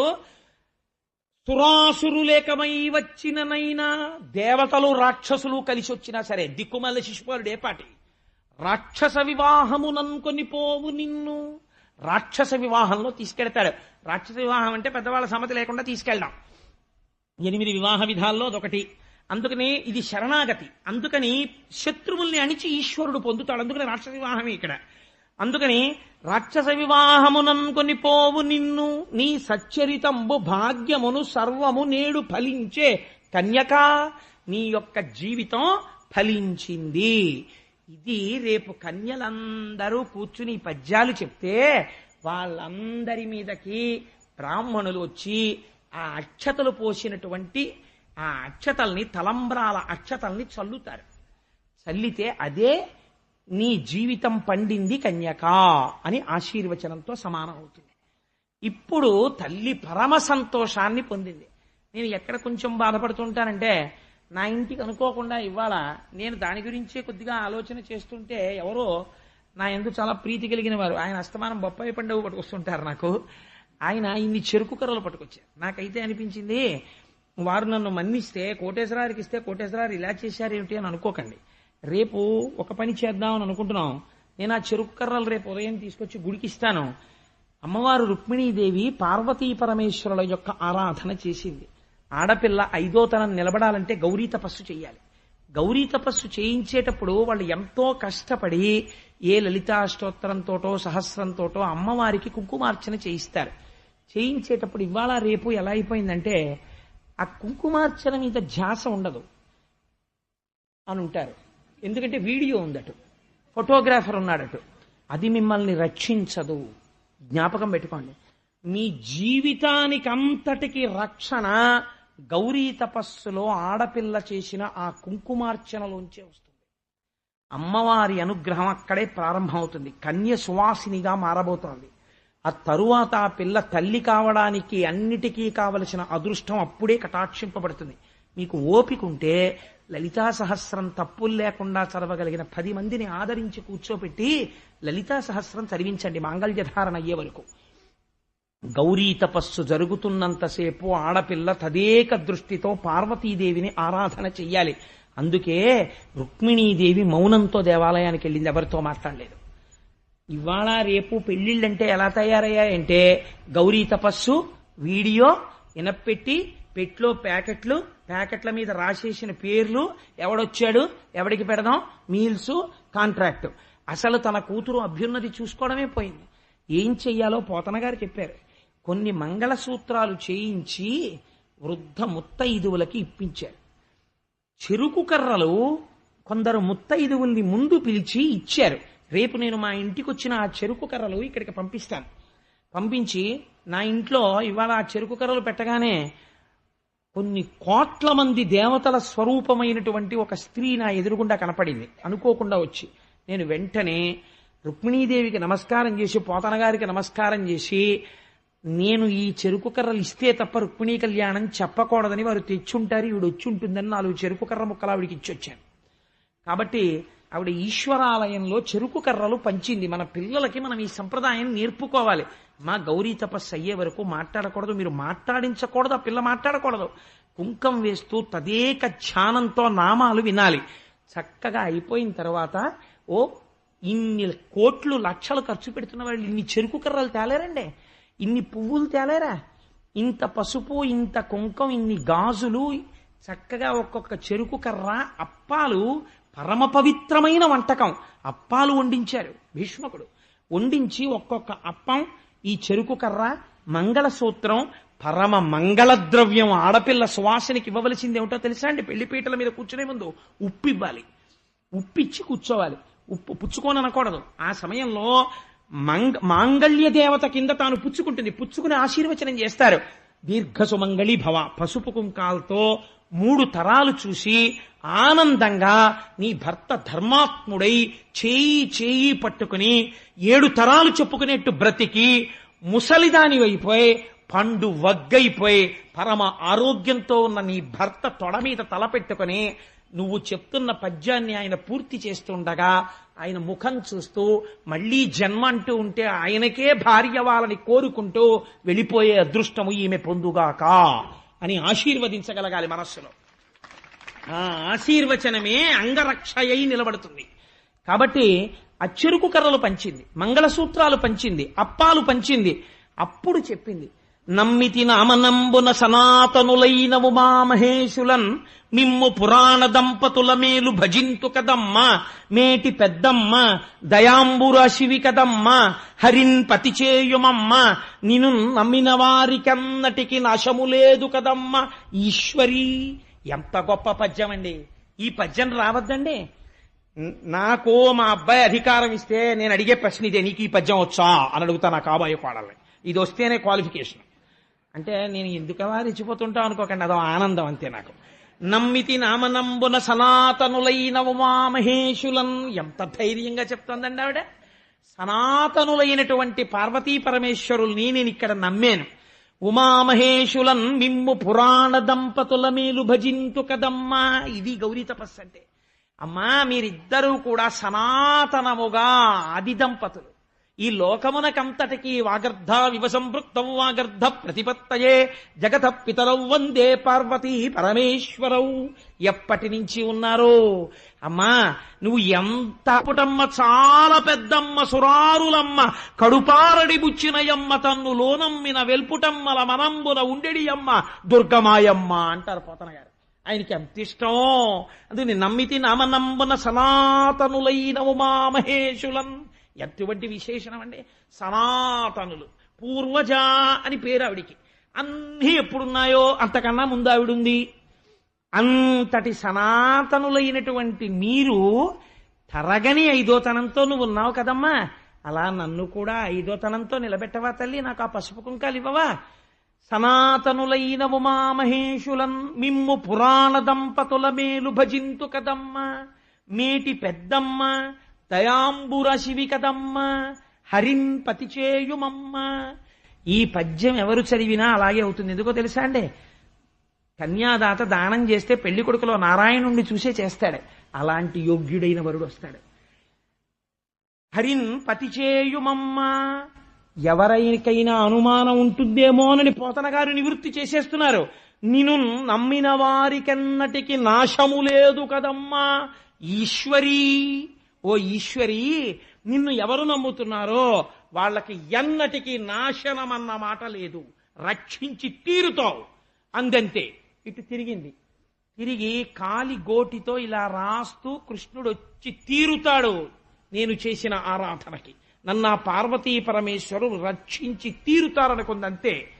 ఈవిడ సౌందర్యాన్ని చూసి రథంలో వచ్చి ఆవిడ అందం చూసినటువంటి ఎందరో రాజులు తట్టుకోలేక మూర్ఛపడి రథాల నుంచి కింద పడిపోయారు. ఆవిడిలా చూసింది అంతే. ఇదే పార్వతీ పరమేశ్వరుల అనుగ్రహం అంటే, ఇది గౌరీ తపస్సుకి ఫలితం అంటే. కనియన్ రుక్మిణి చంద్రమండలముఖున్ కంఠీర వేంద్రావలగ్ను జారుతరవక్షు నగారాతి గజేంద్రహస్తుని బబాహున్ చక్రి పీతాంబరున్ ఘన భూషాన్వితు కంభుకంటు విజయోత్కంఠున్ జగన్మోహనున్. ఆ రథంలో నిలబడి పట్టు పీతాంబరం కట్టుకుని అలవోకగా ఇలా ఎడంచేత్తో పగ్గాలు పట్టుకుని చిరునవ్వుతో రుక్మిణీదేవి వంక చూస్తూ నవ్వుతూ నించున్నటువంటి కంభుకంఠుడైనటువంటి నల్లటి మేఘం లాంటి చక్కటి నవ్వుతున్నటువంటి పరమాత్మ యొక్క దర్శనమైంది రుక్మిణీదేవికి. ఆ పగ్గాలు విడిచిపెట్టాడు, కిందకి దిగాడు, శరణాగతి చేసిన వారి కోసం తానే నడిచొచ్చాడు పరమాత్మ. ఈశ్వర వైభవం ప్రకాశించింది శరణాగతిలో.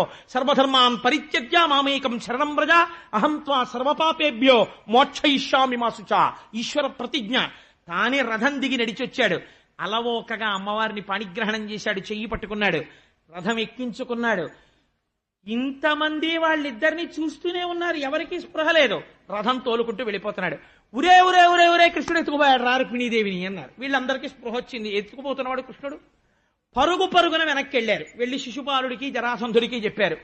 అయ్యయ్యో అలా ఎత్తుకుపోవడం ఏట్రా, పదండి మనందరం యుద్ధానికి అన్నారు. సుదర్శన చక్ర ధారలతో వీళ్ళందరి కుత్తుకలు కత్తిరించాడు. ఎందరో పడిపోయారు. బుగ్గన చొక్కట్టుకుని పెళ్లి కొడుకులో తయారైపోయాడు దిక్కుమాల శిశుమాలుడు. వాడు వెనక్కి వచ్చి ఏడుస్తూ వెళ్లి జరాసంధుడి దగ్గరికి వెళ్ళాడు. పక్కన నమ్ముకున్న స్నేహితుడు ఉద్ధరించేవాడై ఉండాలి. వాడి దగ్గరికి వెళితే వాడన్నాడు, బ్రతుకవచ్చునొడల ప్రాణంబులుండిన బ్రతుకు కలుగని నీ భార్య కలదు, బ్రతికితీవు భార్య పట్టు దైవమెరుగు, వగచవలదు చైజ్జవలదు వలదు అన్నాడు. ఒరే నువ్వెంత అదృష్టవంతుడివిరా, కృష్ణుడి దగ్గరికి వెళ్ళి చచ్చిపోకుండా వెనక్కి వచ్చావా? పెళ్లి ఆగిపోతే అయిపోయింది, ఇంకో పెళ్ళం దొరుకుతుంది, బతికానని సంతోషపడరా అన్నాడు. జరాసంధుడిని నమ్ముకుంటే ఇదిగో ఇలాంటి కబుర్లే చెప్తారు వాళ్ళు. కాబట్టి బ్రతుకువచ్చునొడల ప్రాణంబులుండిన బ్రతుకు కలిగని నీ భార్య కలదు, బ్రతికితీవు భార్య పట్టు దైవమెరుగు, వగచవలదు చైజ్జవలదు వలదు అన్నాడు. ఒక్క రుక్మి మాత్రం ఒక గోపాల బాలుడు మా చెల్లిని అపహరించడం ఏమిటని అపారమైనటువంటి ఆవేశంతో రథం వెంటపడ్డాడు. వెంటపడి మాసాటివాడివా మా పాప కొనిపో వయేపాటి కలవా అడవిది వంశము ఎంది జన్మించితి వెక్కడ పెరిగితి వెయ్యది నడువడి ఎవ్వరెరుగు మనహీనుడవీవు మర్యాదలెరుగవు మాయచే కొనిక అని మరలిరావు నిజరూపమున శత్రు నివహంబుపై పోవు వసుధేశుడవు కావు వవిలేవు కొమ్మ నిమ్ము నీవు గుణరహితుండవు విడువవేని విలయకాల బాణశిలీ పరంపరల నిన్ను నిహతుని చేయుదును ఆగు కృష్ణ అంటూ బ్రహ్మాండమైనటువంటి ధనుర్బాణాలు పట్టుకుని బయలుదేరాడు. మాసాటి వాడవా మా పాప కొనిపో వయేపాటి కలవా అడవిది వంశము. తెలియకుండానే స్తుతి చేసేస్తున్నాడు. నువ్వు గోపాల బాలుడివి, ఎక్కడో పుట్టినటువంటి వాడివి, ఆలమందల వెనకాల పెరిగినటువంటి వాడివి, నీకు మా పిల్ల కావలసి వచ్చిందా? మా పిల్లని ఎత్తుకుపోతావా? నిన్ను ఇప్పుడే తుదముట్టించేస్తాను కృష్ణ అని వస్తున్నాడు. వస్తూ ఉంటే చూశాడు కృష్ణుడు ఇంత నింద చేస్తున్నాడు. కానీ అది స్తుతి పాఠం అయిపోయింది. నిజంగా పరమాత్మకి జన్మం ఏమిటి, పరమాత్మకి వంశం ఏమిటి, పరమాత్మకి కులం ఏమిటి, ఆయనకి గోత్రం ఏమిటి, ఇది తెలియక వెర్రివాడు ప్రలపిస్తున్నాడు. ఒక్కసారి సుదర్శన చక్రాన్ని చేత్తో పట్టుకుని సంకల్పం చేస్తున్నారు. అని డగ్గుత్తికతో మహాభయముతో ఆకంపితాంగంబుతో వినతశ్రంత ముఖంబుతో శృచిచలద్వేణీ కలాపంబుతో కనుతో ఇంజడిగొన్న భాష్పములతో కాంతాలలామంబు మురొక్కిన రుక్మిణ్ తెగవేయబోకమడిషన్ కృష్ణుండు రోచిష్ణుడై. అసలు కన్నులంబట నీరు పెట్టవలసినటువంటి అవసరం లేక తన కడగంటి చూపులతో లోకములకు ఐశ్వర్యములనీయగలిగినటువంటి శ్రీ మహాలక్ష్మి తన తోడబుట్టినటువంటి వాడు మరణిస్తాడేమోనని ఇంకా పెళ్లి కాకుండానే కృష్ణుడితో వెడుతున్నది భయపడిపోయి అని డగ్గుత్తికతో, కంఠంలో మాట రాకుండా అని డగ్గుత్తికతో మహాభయముతో ఆకంపితాంగంబుతో వణికిపోతున్న శరీరంతో ఆయన కాళ్ళు పట్టుకుని శృతిచలద్వేణీ కలాపంబుతో కనుదోయింజడి కొన్న భస్మములతో కళ్ళ వెంబట నీళ్లు కారిపోతుండగా, నేను కోరుకున్న వాడితో పెళ్ళయిందని మా తండ్రి సంతోషించాలా? ఈ సంతోష సమయంలో తన తల కొరివి పెట్టవలసినటువంటి పెద్ద కొడుకు మరణించాడని విచారించాలా? అందుకని ఈశ్వరా నా అన్నకి ప్రాణభిక్ష పెట్టు అని ఆయన పాదములు పట్టుకుంది. పోతన గారు అన్నారు, రేవులవారంగురిగి అన్నారు వచనంలో. కృష్ణుడు అయితే వీడికి ప్రాణము తీసినంత పని చేస్తాను అని కిందకి దిగి కత్తి తీసి ఆ రుక్మి తల పట్టుకుని పాయలు పాయలుగా తల, గడ్డం, మీసం గొరిగేసి వదిలిపెట్టేశాడు. అది కూడా వాడు క్షవరం చేయించుకుంటాడా? పిల్లలకి తలనీలాలు ఇచ్చినట్టు ఉంటుంది. తిరుపతి తీసుకెళ్లి వాడు గుండు తిప్పేస్తుంటాడు. నలుగురు కలిసి పట్టుకోవాలి. వాడు ఏడుస్తుంటాడు, గుక్క పట్టేస్తుంటాడు. అయిపోయిందని తలనీలాలు తీసేస్తుంటారు. అలా వీడు తల తిప్పేస్తున్నాడు. అందుకని పైన ఉత్తరీయం తీసి బండి చక్రానికి వేసి కట్టేసేట. వాడెంత అదృష్టవంతుడో, కృష్ణుడు ఉత్తరీయంతో కట్టించుకున్నాడు. అమ్మవారికి అన్నగారైనందుకు కట్టించి పాయలు పాయలుగా గొరిగేసి విరూపుణ్ణి చేసి వదిలేశాడు. వదిలేస్తే కించెత్తు బాధపడింది రుక్మిణీదేవి. బలరాముడు వచ్చి ఓదార్చాడు. తదనంతరంబున హాయిగా ద్వారకా నగరాన్ని చేరుకున్నారు. కృష్ణ పరమాత్మ చెప్పారు, ఎందుకు భయపడతావు? వచ్చెదర దయ్యదు సైన్యము చొచ్చెదర అరి సైన్యమెల్ల వైరుల పలసన్ నొచ్చెదరును విచ్చెదరును చచ్చెదరును నేడు చూడు జలజాతాక్షి. బెంగ పెట్టుకుంటావు ఎందుకు? అదిగో 5 సైన్యం వచ్చేసింది బలరాముడితో. ఈ శత్రు సైన్యం అంతా తెగటారిపోతుంది. నువ్వు సంతోషంగా ఉంటావు, హాయిగా వివాహం చేసుకుంటావు, బెంగబెట్టుకోకు రుక్మిణి అన్నారు. ద్వారకా నగరాన్ని చేరుకున్నారు. ధ్రువ కీర్తిన్ హరిపిండ్లియాడ నిజ చేతోహారిణిన్ మానవైభవ గాంభీర్య విహారిణిన్ సకల సంపత్కారిణిన్ పుణ్యచారిణి మహాదారిద్ర సంహారిణిన్ శుభభూషాంబరధారిణిన్ గుణవతి చూడామణిన్ రుక్మిణిన్. ఎటువంటి తల్లిట? ధ్రువకీర్తిన్ హరిపిండ్లియాడే, శ్రీమన్నారాయణుడు పెళ్లి చేసుకున్నాడు ఆ రోజున. నిజ చేతోహారిణిన్ మానవైభవ గాంభీర్య విహారిణిన్ సకల సంపత్కారిణిన్ సాధు బాంధవ సత్కారిణి మహాదారిద్ర సంహారిణిన్ పుణ్యచారిణి సువిభూషాంబరధారిణిన్.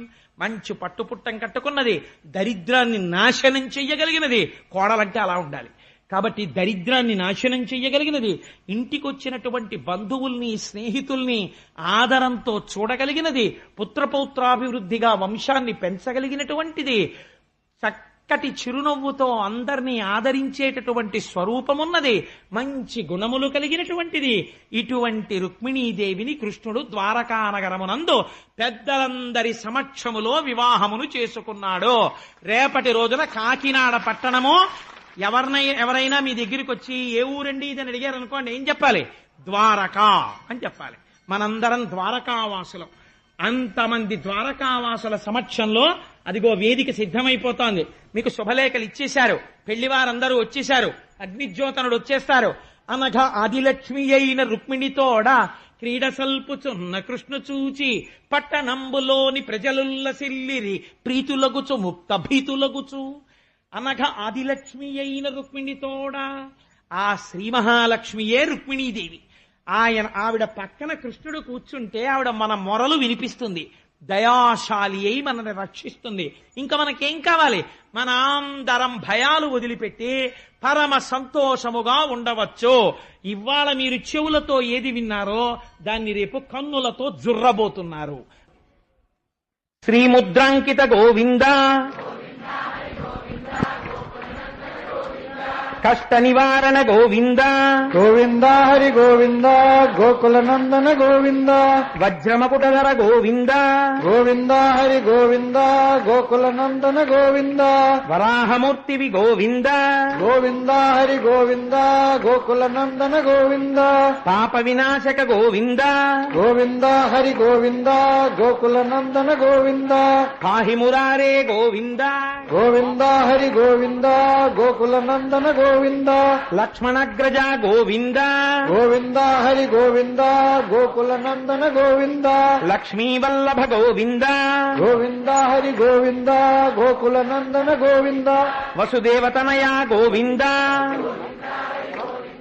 గోకుల నందన గోవింద దినకర తేజ గోవింద గోవింద హరి గోవింద గోకుల నందన గోవింద పద్మావతి ప్రియ గోవింద గోవింద హరి గోవింద గోకుల నందన గోవింద ప్రసన్నమూర్తి గోవింద గోవింద హరి గోవింద గోకుల నందన గోవింద నిత్య శుభప్రద గోవింద గోవింద హరి గోవింద గోకుల నందన గోవింద అఖిల లోకేశ గోవింద గోవింద హరి గోవింద గోకుల నందన గోవింద పరమదయాళో గోవింద గోవింద హరి గోవింద గోకుల నందన గోవింద శ్రీనివాస గోవింద గోవింద హరి గోవింద గోకుల నందన గోవింద శ్రీ వెంకటేశ గోవింద గోవింద హరి గోవింద గోకుల నందన గోవింద శివ శివ కరుణాబ్ధే శ్రీ మహాదేవ శంభో సర్వం శ్రీ ఉమామహేశ్వర పరబ్రహ్మార్పణమస్తు స్వస్తి.